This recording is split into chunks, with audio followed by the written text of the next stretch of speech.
Flight ਆ army ਦੇ helicopter ਦੇ ਨਾਲ ਕ੍ਰੈਸ਼ ਹੋਈ ਹੈਗੀ ਆ ਵਾਸ਼ਿੰਗਟਨ ਡੀਸੀ ਦੇ ਲਾਗੇ ਜਿਹੜਾ ਪੋਟੋਮੈਕ ਰਿਵਰ ਹੈਗਾ ਉਹਦੇ ਵਿੱਚ।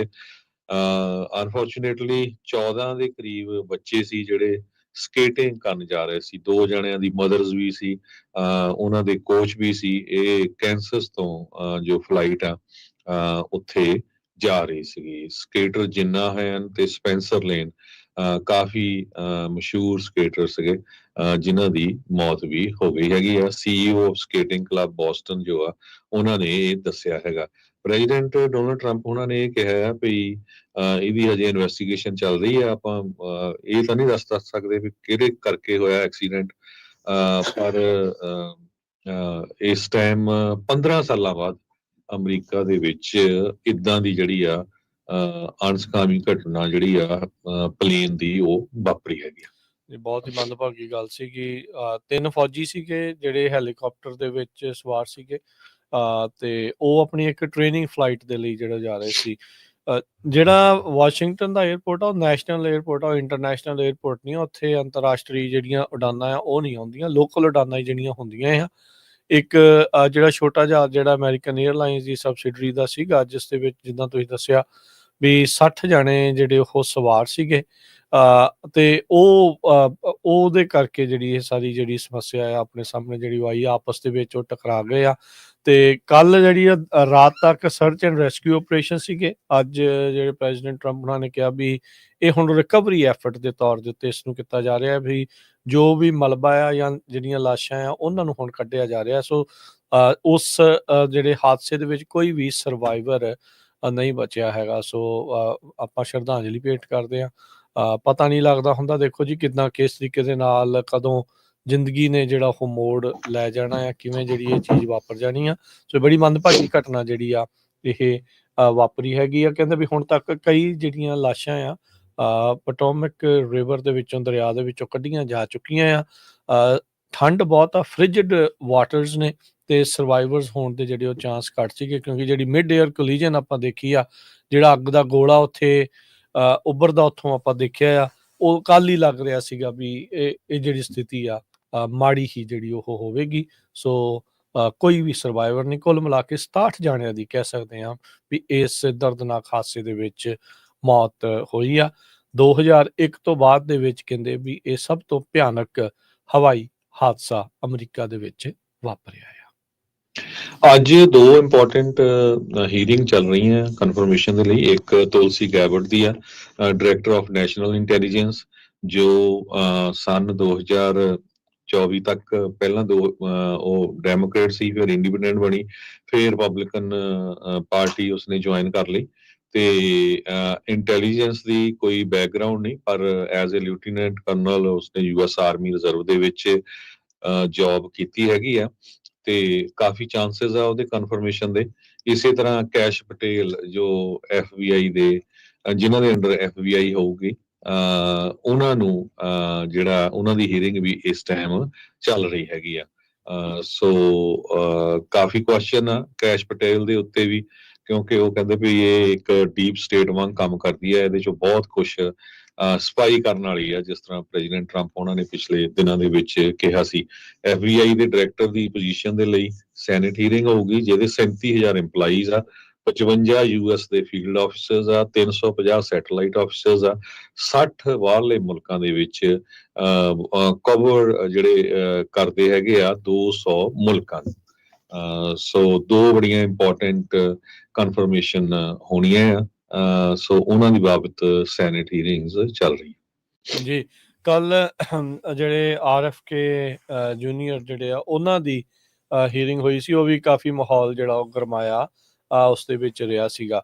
ਉਧਰ ਗਾਜ਼ਾ ਇਜ਼ਰਾਈਲ ਤੋਂ ਜਿਹੜੀ ਆ ਉਹ ਖਬਰ ਨਾਲ ਆ ਰਹੀ ਆ, 8 ਜਿਹੜੇ ਹੋਰ ਹੌਸਟੇਜ ਆ ਉਹਨਾਂ ਨੂੰ ਗਾਜ਼ਾ ਦੇ ਵਿੱਚੋਂ ਰਿਲੀਜ਼ ਕੀਤਾ ਗਿਆ ਆ। ਤੇ ਉਧਰ ਦੂਜੇ ਪਾਸੇ ਜਿਹੜੇ ਪੈਲਸਤੀਨੀ ਲੋਕ ਇਜ਼ਰਾਈਲ ਨੇ ਪ੍ਰਿਜ਼ਨਰ ਬਣਾ ਕੇ ਰੱਖੇ ਸੀ ਉਹਨਾਂ ਨੂੰ ਵੀ ਫ੍ਰੀ ਕੀਤਾ ਜਿਹੜਾ ਹੋ ਜਾਊਗਾ।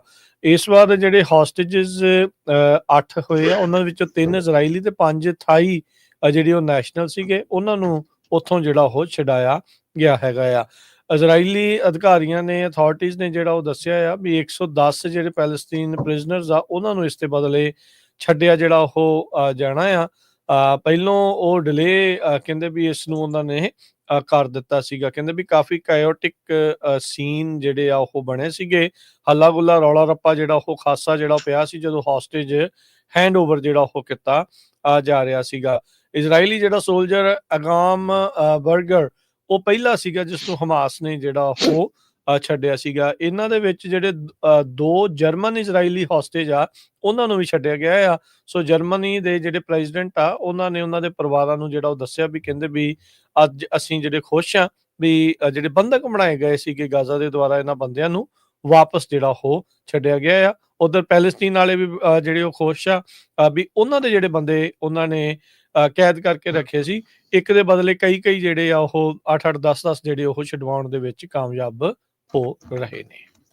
ਜੀ ਰਮਨ ਜੀ, ਆਪਾਂ ਟਰੱਕਿੰਗ ਵੱਲ ਆਈਏ ਤੇ ਟਰੱਕਿੰਗ ਦੇ ਸੰਬੰਧ ਦੇ ਵਿੱਚ ਵੀ ਜੋ US ਸੈਨੇਟ ਨੇ ਕਨਫਰਮੇਸ਼ਨ ਕਰ ਦਿੱਤੀ ਹੈ ਸ਼ਾਨ ਡਫੀ ਉਹਨਾਂ ਦੀ ਸੈਕਟਰੀ ਆਫ ਟਰਾਂਸਪੋਰਟੇਸ਼ਨ। 77 ਜਾਣਿਆਂ ਨੇ ਉਹਨਾਂ ਦੇ ਹੱਕ ਦੇ ਵਿੱਚ ਵੋਟ ਪਾਈ ਆ, 22 ਜਾਣਿਆਂ ਨੇ ਅਗੇਂਸਟ ਪਾਈ ਆ। 8 ਸਾਲ ਉਹਨਾਂ ਨੇ ਕਾਂਗਰਸ ਜੋ ਡਿਸਟ੍ਰਿਕਟ ਵਿਸਕੌਨਸਨ ਦਾ ਆ ਉਸ ਨੂੰ ਰਿਪਰੈਜ਼ੈਂਟ ਕੀਤਾ ਆ। ਤੇ ਟਰੱਕ ਲੋਡ ਕੈਰੀਅਰ ਐਸੋਸੀਏਸ਼ਨ ਓਇਡਾ ਤੇ 1,50,000 ਸਮਾਲ ਬਿਜ਼ਨਸ ਟਰੱਕਰਸ ਜਿਹੜੇ ਆ ਉਹਨਾਂ ਨੇ ਵਧਾਈਆਂ ਦਿੱਤੀਆਂ। ਕਹਿੰਦੇ ਵੀ US ਡਿਪਾਰਟਮੈਂਟ ਆਫ ਟਰਾਂਸਪੋਰਟੇਸ਼ਨ ਦੇ ਜੋ ਨਵੇਂ ਸੈਕਟਰੀ ਬਣੇ ਆ ਖਾਸ ਕਰਕੇ ਜੋ EPA ਨੂੰ ਲੈ ਕੇ ਹੋਰ ਲਾਜ਼ ਉਹ ਉਹਨਾਂ ਨੂੰ ਫਾਈਟ ਕਰਨਗੇ ਤੇ ਟਰੱਕਿੰਗ ਇੰਡਸਟਰੀ ਲਈ ਗੁੱਡ ਹੋਣਗੇ। ਪਰ ਕਈ ਜਗ੍ਹਾ ਚੁਟਕਲੇ ਵੀ ਸੋਹਣੇ ਚੱਲਦੇ ਆ ਵੀ ਪਹਿਲੇ ਜਿਹੜੇ ਟਰਾਂਸਪੋਰਟੇਸ਼ਨ ਸੈਕਟਰੀ ਪੀਟ ਬਟੀਜਰ ਸੀਗੇ ਉਹਨਾਂ ਦਾ ਹਸਬੈਂਡ ਤੇ 2 ਉਹਨੇ ਨਿਆਣੇ ਅਡਾਪਟ ਕੀਤੇ ਹੋ ਸੀ ਤੇ ਇੱਧਰ ਜਿਹੜੇ ਡਫੀ ਸਾਹਿਬ ਆ ਇਹਨਾਂ ਦੇ 9 ਨਿਆਣੇ ਆ ਤੇ ਇਹ ਪੂਰੇ ਆਪਣੇ ਨਿਆਣੇ ਤੇ ਪਰਿਵਾਰ ਨੂੰ ਲੈ ਕੇ ਕਨਫਰਮੇਸ਼ਨ ਵੇਲੇ ਪਹੁੰਚੇ ਹੋਏ ਸੀ।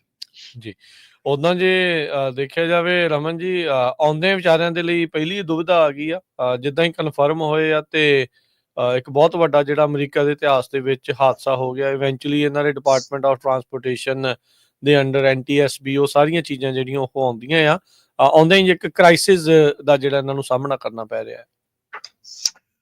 ਬਿਲਕੁਲ ਰਾਜਕਰਨ, ਜਿਹੜੀ ਮਿਸਟਰ ਡਫੀ ਦੀ ਜਿਹੜੀ ਹੈਗੀ ਆ ਕਨਫਰਮੇਸ਼ਨ ਹੋਈ ਹੈਗੀ ਆ ਉਹਦੇ ਵਿੱਚ ਜਿਹੜੀ ਇੱਕ ਇੰਟਰਸਟਿੰਗ ਗੱਲ ਹੈਗੀ ਆ ਕਿ ਉਹਨਾਂ ਨੇ ਆਰਡਰ ਕੀਤਾ ਆ ਸੀ ਡਫੀ ਹੋਣਾ ਨੇ ਕਿ ਰੀਰਾਈਟ ਕਰਨ ਨੂੰ ਜਿਹੜੇ ਮੋਰ ਸਟ੍ਰਿੰਡੈਂਟ US ਫਿਊਲ ਇਕੋਨਮੀ ਰੂਲਸ ਹੈਗੇ ਆ ਜਿਹਦੇ ਵਿੱਚ ਕਿ ਇੱਕ ਮੇਜਰ ਥਿੰਗ ਸੀਗੀ ਕਿ ਜਿਹੜੀਆਂ ਕਾਰਾਂ ਦੀਆਂ ਪ੍ਰਾਈਸਿਸ ਆ ਜਾਂ ਟਰੱਕਾਂ ਦੀਆਂ ਪ੍ਰਾਈਸਿਸ ਆ ਉਹ ਬਹੁਤ ਹਾਈ ਚਲੀਆਂ ਗਈਆਂ ਬਿਕੋਜ਼ ਆਫ ਓਵਰ ਜਿਹੜੀ ਉਹਦੇ ਉੱਤੇ ਰੂਲ ਐਂਡ ਰੈਗੂਲੇਸ਼ਨਸ ਹੈਗੀ ਆ ਸਟੈਂਡਰਡਸ ਦੇ ਨਾਲ ਜੀ। ਤੇ ਬਾਈਡਨ ਐਡਮਿਨਿਸਟ੍ਰੇਸ਼ਨ ਵੱਲੋਂ ਸਟੈਂਡਰਡ ਜਿਹੜੇ ਰਿਕੁਆਇਰ ਸੀਗੇ ਆਟੋਮੇਕਰਸ ਦੇ ਲਈ ਉਹ ਸੀਗੇ ਕਿ 2031 ਤੱਕ ਐਵਰੇਜ ਜਿਹੜੀ ਕਾਰ ਹੈਗੀ ਆ ਉਹ ਪਰ ਗੈਲਨ 50 ਮੀਲ ਤੋਂ ਉੱਤੇ ਜਿਹੜੀ ਆ ਉਹ ਦੇਣੀ ਚਾਹੀਦੀ ਆ।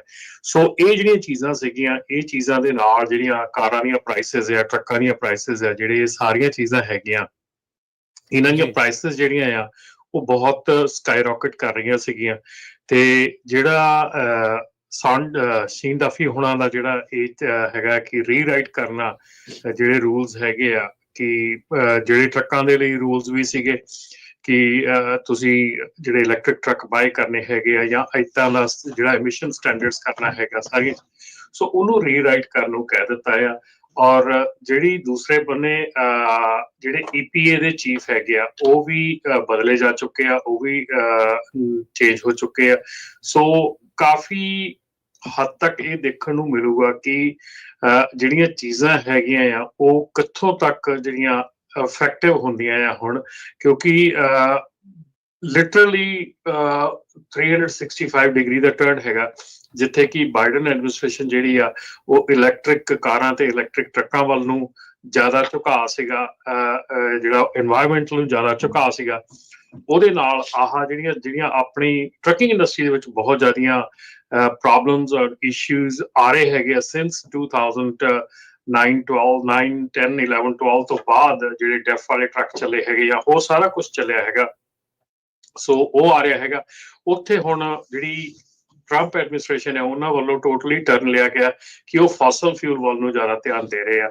ਉਹ ਜਿਹੜੀ ਗ੍ਰੀਨ ਐਨਰਜੀ ਆ ਜਾਂ ਕੋਈ ਵੀ ਏਦਾਂ ਦੀ ਚੀਜ਼ ਆ ਉਹਨੂੰ ਨਹੀਂ ਮਤਲਬ ਲਾਈਟਲੀ ਲੈ ਰਹੇ ਹੈਗੇ ਉਹਨੂੰ। ਸੋ ਦੇਖਣ ਵਾਲਾ ਸਮਾਂ ਹੈ ਕਿ ਆਉਣ ਵਾਲੇ ਟਾਈਮ ਦੇ ਵਿੱਚ ਜਿਹੜੇ ਇਹਨਾਂ ਦੇ ਹੁਣ ਬਦਲਾਅ ਜਿਹੜੇ ਆ ਉਹ ਕਿੱਥੋਂ ਕੁ ਤੱਕ ਜਿਹੜਾ ਇਕਨੋਮੀ ਤੇ ਜਾਂ ਟਰੱਕਿੰਗ ਤੇ ਆਪਣੇ ਤੇ ਅਸਰ ਕਰਨਗੇ।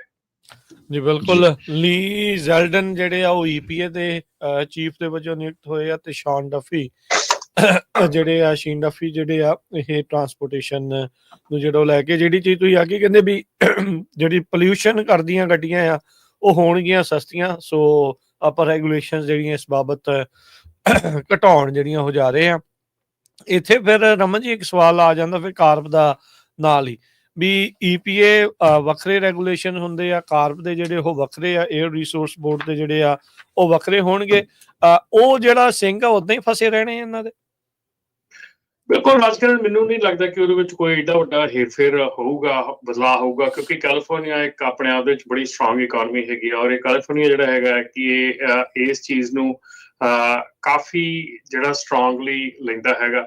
ਔਰ ਜਿਹੜੇ ਕੈਲੀਫੋਰਨੀਆ ਨੇ ਬੈਕਆਊਟ ਕੀਤਾ ਜਿਹੜੀਆਂ ਚੀਜ਼ਾਂ ਤੋਂ, ਉਹ ਇਹੋ ਹੀ ਆ ਕਿ ਕੈਲੀਫੋਰਨੀਆ ਨੇ EPA ਕੋਲੋਂ ਇਜਾਜ਼ਤ ਮੰਗੀ ਸੀ ਕਿ ਸਾਨੂੰ ਹੋਰ ਸਟ੍ਰਿਕਟ ਰੂਲ ਜਿਹੜੇ ਲਾਗੂ ਕਰਨ ਦੀ ਆਗਿਆ ਦਿੱਤੀ ਜਾਵੇ। ਜਿਹੜੇ ਫੈਡਰਲ ਸਟੈਂਡਰਡ ਹੈਗੇ ਉਹਨਾਂ ਤੋਂ ਜ਼ਿਆਦਾ ਵੱਧ ਸਟੈਂਡਰਡ ਜਿਹੜੇ ਆ ਉਹ ਸਾਨੂੰ ਲਾਗੂ ਕਰਨ ਦੀ ਆਗਿਆ ਦਿੱਤੀ ਜਾਵੇ। ਸੋ ਉਸ ਚੀਜ਼ ਦੇ ਉੱਤੇ ਜਿਹੜਾ ਆ ਮੇਰੇ ਖਿਆਲ ਫਾਈਟ ਜਿਹੜੀ ਆ ਚੱਲਦੀ ਰਹੂਗੀ। ਠੀਕ ਹੈ ਜੀ। ਇਹਨਾਂ ਤੋਂ ਬਿਨਾ ਹੋਰ ਜਿਹੜੀਆਂ ਆਰਗੇਨਾਈਜੇਸ਼ਨ ਇੱਕ ਨੈਟਸੋ ਕਰਕੇ ਆ, NATSO, ਉਹਨਾਂ ਨੇ ਵੀ ਸ਼ਾਨ ਡਫੀ ਉਹਨਾਂ ਦੀ ਕਨਫਰਮੇਸ਼ਨ ਤੇ ਖੁਸ਼ੀ ਪ੍ਰਗਟ ਕੀਤੀ ਆ। ਉਹ ਕਹਿੰਦੇ ਵੀ ਜਿਹੜਾ ਹਾਈਵੇ ਫੰਡਿੰਗ ਆ ਤੇ ਹੋਰ ਪਾਲਿਸੀਆਂ ਪ੍ਰਮੋਟ ਕਰਨ ਦੇ ਲਈ ਬਿਜ਼ਨੈਸਿਸ ਨੂੰ, ਖਾਸ ਕਰਕੇ ਜਿਹੜੇ ਟਰੱਕ ਸਟਾਪਸ ਆ, ਟਰੈਵਲ ਸੈਂਟਰਸ ਆ, ਆਫ ਹਾਈਵੇ ਫਿਊਲ ਰਿਟੇਲਰਸ ਹੈਗੇ ਆ, ਉਹਨਾਂ ਨੂੰ ਜੋ ਸਪੋਰਟ ਚਾਹੀਦੀ ਹੈਗੀ ਆ। ਇਨਫਰਾਸਟਰਕਚਰ ਦੇ ਉੱਤੇ ਇਹਨਾਂ ਨੇ ਕਿਹਾ ਵੀ ਕਾਫੀ ਕੁਛ ਜਿਹੜਾ ਇਨਵੈਸਟਮੈਂਟ ਕੀਤੀ ਜਾਊਗੀ। ਸੋ ਦੇਖਦੇ ਆ ਕੀ ਬਣਦਾ ਆਉਣ ਵਾਲੇ ਸਮੇਂ 'ਚ, ਪਰ ਆਸਾਂ ਬਹੁਤ ਆ ਟਰੱਕਿੰਗ ਇੰਡਸਟਰੀ ਨਾਲ ਰਿਲੇਟਡ ਲੋਕਾਂ ਨੂੰ ਨਵੇਂ ਟਰਾਂਸਪੋਰਟੇਸ਼ਨ ਸੈਕਟਰ ਤੋਂ। ਬਿਲਕੁਲ ਰਾਜਕਰਨ, ਇੱਥੇ ਮੈਂ ਇੱਕ ਚੀਜ਼ ਜਿਹੜੀ ਆ ਉਹ ਸਾਂਝੀ ਕਰਨੀ ਚਾਹੁੰਦਾ ਆ ਕਿ ਆਪਣਾ ਜਿਹੜਾ ਇਸ ਵੇਲੇ ਹੈਗਾ ਬਹੁਤ ਜਿਹੜੀ ਚੀਜ਼ ਆ ਉਹ ਪ੍ਰੋਬਲਮ 'ਚ ਆਈ ਹੋਈ ਹੈ ਕਿ ਜਿਹੜਾ ਸਮੋਕ ਚੈੱਕ ਦਾ ਪ੍ਰੋਗਰਾਮ ਹੈਗਾ ਉਹਦੇ ਤੇ ਬਹੁਤ ਜ਼ਿਆਦਾ ਕੁਐਸਚਨਸ ਉੱਠ ਰਹੇ ਹੈਗੇ। ਬਹੁਤ ਸਾਨੂੰ ਕਾਲਸ ਮੈਸੇजेस ਆਉਂਦੇ ਹੈਗੇ ਆ ਕਿ ਮੇਰੀ ਕਦੋਂ ਡਿਊ ਹੈਗੀ ਆ, ਮੇਰੀ ਕਿਸ ਤਰ੍ਹਾਂ ਚੱਲ ਰਿਹਾ ਹੈਗਾ, ਕਦੋਂ ਕਰਨੀ ਪਊ। ਦੇਖੋ, ਤੁਸੀਂ CTC ਪ੍ਰੋਗਰਾਮ ਦੇ ਵਿੱਚ ਆਪਣਾ ਟਰੱਕ ਜਿਹੜਾ ਉਹ ਸਬਮਿਟ ਕਰਾਇਆ, ਤੁਸੀਂ CTC ਪ੍ਰੋਗਰਾਮ 'ਚ $30 ਦੇ ਕੇ ਆਪਣਾ ਟਰੱਕ ਜਿਹੜਾ ਆ ਉਹਨੂੰ ਐਡ ਕੀਤਾ ਜਾਂ ਆਪਣੀ ਫਲੀਟ ਨੂੰ ਐਡ ਕੀਤਾ। ਹੁਣ ਤੁਹਾਡਾ ਪਹਿਲਾ ਫਰਜ਼ ਬਣਦਾ CTC ਪ੍ਰੋਗਰਾਮ ਦੇ ਜਿਹੜਾ CTC ਦਾ ਪੋਰਟਲ ਆ ਉੱਥੇ ਜਾ ਕੇ ਲੌਗਇਨ ਕਰੋ, ਆਪਣੇ ਟਰੱਕ ਦਾ ਜਿਹੜੀ ਡਿਊ ਡੇਟ ਆ ਉਹ ਚੈੱਕ ਕਰੋ। ਹੁਣ ਰਾਜਕਰਨ, ਮੈਨੂੰ ਇੱਕ ਮੈਸੇਜ ਆ ਰਿਹਾ ਸੀਗਾ ਪਿਛਲੇ ਵੀਕ ਦੇ ਵਿੱਚ ਕਿ ਮੈਂ ਬਾਹਰਲੀ ਸਟੇਟ 'ਚ ਹੈਗੇ ਆ ਤੇ ਮੇਰਾ 31 ਤਰੀਕ ਨੂੰ ਐਕਸਪਾਇਰ ਹੋ ਜਾਣਾ, ਉਸ ਤੋਂ ਪਹਿਲਾਂ ਮੇਰੇ ਕੋਲ ਵਾਪਸ ਨਹੀਂ ਆ ਹੋਣਾ, ਤੇ ਮੈਂ ਕੀ ਬਾਹਰੋਂ ਕਰਵਾ ਸਕਦਾ। ਏਦਾਂ ਦੀ ਗਲਤੀਆਂ ਨਾ ਕਰੋ। ਅਸੀਂ ਬੜੇ ਚਿਰ ਤੋਂ ਇਹ ਚੀਜ਼ਾਂ ਕਹਿੰਦੇ ਆ ਰਹੇ ਹਾਂ। ਤੁਹਾਨੂੰ ਕੋਈ ਚਿੱਠੀ, ਕੋਈ ਪੱਤਰ ਜਾਂ ਤੁਹਾਨੂੰ ਕੋਈ ਈਮੇਲ, ਤੁਹਾਨੂੰ ਹਰ ਵੇਲੇ ਕਿਉਂ ਇਹ ਚੀਜ਼ ਚਾਹੀਦੀ ਹੈ ਕਿ ਤੁਹਾਨੂੰ ਕੋਈ ਆਣ ਕੇ ਦੱਸੇ ਵੀ ਤੁਹਾਡੀ ਆਹ ਚੀਜ਼ ਰਹਿੰਦੀ ਹੈ? ਤੁਹਾਨੂੰ ਖੁਦ ਨੂੰ ਪਤਾ ਹੋਣਾ ਚਾਹੀਦਾ ਕਿ ਤੁਸੀਂ ਲਾਸਟ ਈਅਰ $30 ਦੇ ਕੇ ਇੱਕ ਪੋਰਟਲ ਦੇ ਵਿੱਚ ਮੈਂਬਰਸ਼ਿਪ ਲਈ ਆ। ਉਹ ਪੋਰਟਲ ਦੇ ਵਿੱਚ ਜਾਓ, ਆਪਣਾ ਟਰੱਕ ਨੂੰ ਦੇਖੋ, ਟਰੱਕ ਦੀ ਤੁਹਾਡੀ ਕਦੋਂ ਐਕਸਪੀਰੇਸ਼ਨ ਡੇਟ ਹੈਗੀ ਆ, ਉੱਤੇ ਲਿਖਿਆ ਹੈਗਾ, ਉੱਤੇ ਸਰਟੀਫਿਕੇਟ ਹੈਗਾ, ਉਹਦੇ ਉੱਤੇ ਐਕਸਪੀਰੇਸ਼ਨ ਡੇਟ ਲਿਖੀ ਹੈਗੀ ਆ। ਐਕਸਪੀਰੇਸ਼ਨ ਡੇਟ ਜਿਹੜੀ ਆ ਉਹ ਤੋਂ 90 ਡੇਜ਼ ਪਹਿਲਾਂ ਤਾਂ ਤੁਸੀਂ ਆਪਣਾ ਵਿਦਿਨ 90 ਡੇਜ਼ ਪਹਿਲਾਂ ਤੁਸੀਂ ਆਪਣਾ ਸਮੋਕ ਚੈੱਕ ਕਰਵਾ ਸਕਦੇ ਆ। ਜਦੋਂ ਵੀ ਤੁਸੀਂ ਸਮੋਕ ਚੈੱਕ ਕਰਵਾਉਣੇ ਉਸ ਤੋਂ ਅਗਲੇ 6 ਮਹੀਨੇ ਬਾਅਦ ਤੁਹਾਡਾ ਫਿਰ ਜਿਹੜਾ ਸਮੋਕ ਚੈੱਕ ਹੁੰਦਾ। ਸੋ ਪਲੀਜ਼, ਕਈ ਬੰਦਿਆਂ ਦੀਆਂ ਜਿਹੜੀਆਂ ਇਸ ਵੇਲੇ ਕਈ ਫਲੀਟਾਂ ਦੀਆਂ ਜਾਂ ਕਈ ਟਰੱਕਾਂ ਦੀਆਂ ਇਸ ਵੇਲੇ ਪਲੇਟਾਂ ਵੀ ਰੁਕ ਜਾਂਦੀਆਂ ਕਿਉਂਕਿ ਉਹ ਇਸ ਚੀਜ਼ ਵੱਲ ਧਿਆਨ ਨਹੀਂ ਦਿੰਦੇ। ਸੋ ਪਲੀਜ਼ ਇਸ ਚੀਜ਼ ਨੂੰ ਬਿਲਕੁਲ ਧਿਆਨ ਦਿਓ। ਜੇ ਤੁਸੀਂ ਟਰੱਕ ਕੈਲੀਫੋਰਨੀਆ ਦੇ ਵਿੱਚ ਰਜਿਸਟਰ ਕੀਤਾ ਆ, ਤੁਹਾਡੇ ਟਰੱਕ ਦੀਆਂ ਕੈਲੀਫੋਰਨੀਆ ਦੀਆਂ ਪਲੇਟਸ ਹੈਗੀਆਂ, ਕੈਲੀਫੋਰਨੀਆ ਦਾ ਬੇਸਡ ਹੈਗਾ, ਤੁਹਾਨੂੰ ਸਮੋਕ ਚੈੱਕ ਪ੍ਰੋਗਰਾਮ ਜਿਹੜਾ 110% ਰਿਕੁਆਇਰਡ ਹੈਗਾ, ਨੋ ਮੈਟਰ ਤੁਹਾਡਾ ਟਰੱਕ ਕਿੱਡਾ ਪੁਰਾਣਾ ਤੇ ਕਿੱਡਾ ਨਵਾਂ। ਜੇ ਤੁਸੀਂ ਆਊਟ ਆਫ ਸਟੇਟ ਰਜਿਸਟਰ ਹੈਗੇ ਆ ਔਰ ਆਊਟ ਆਫ ਸਟੇਟ ਤੋਂ ਤੁਸੀਂ ਵਾਪਸ ਕੈਲੀਫੋਰਨੀਆ ਆ ਰਹੇ ਆ, ਕੈਲੀਫੋਰਨੀਆ ਨੂੰ ਟੱਚ ਕਰਦੇ ਆ, ਕੈਲੀਫੋਰਨੀਆ 'ਚ ਪਿਕਅਪ ਕਰਦੇ ਆ, ਡ੍ਰੌਪ ਕਰਦੇ ਆ, ਤੁਹਾਨੂੰ ਸਟਿਲ ਸਮੋਕ ਚੈੱਕ ਕਰਵਾਉਣ ਦੀ ਲੋੜ ਆ।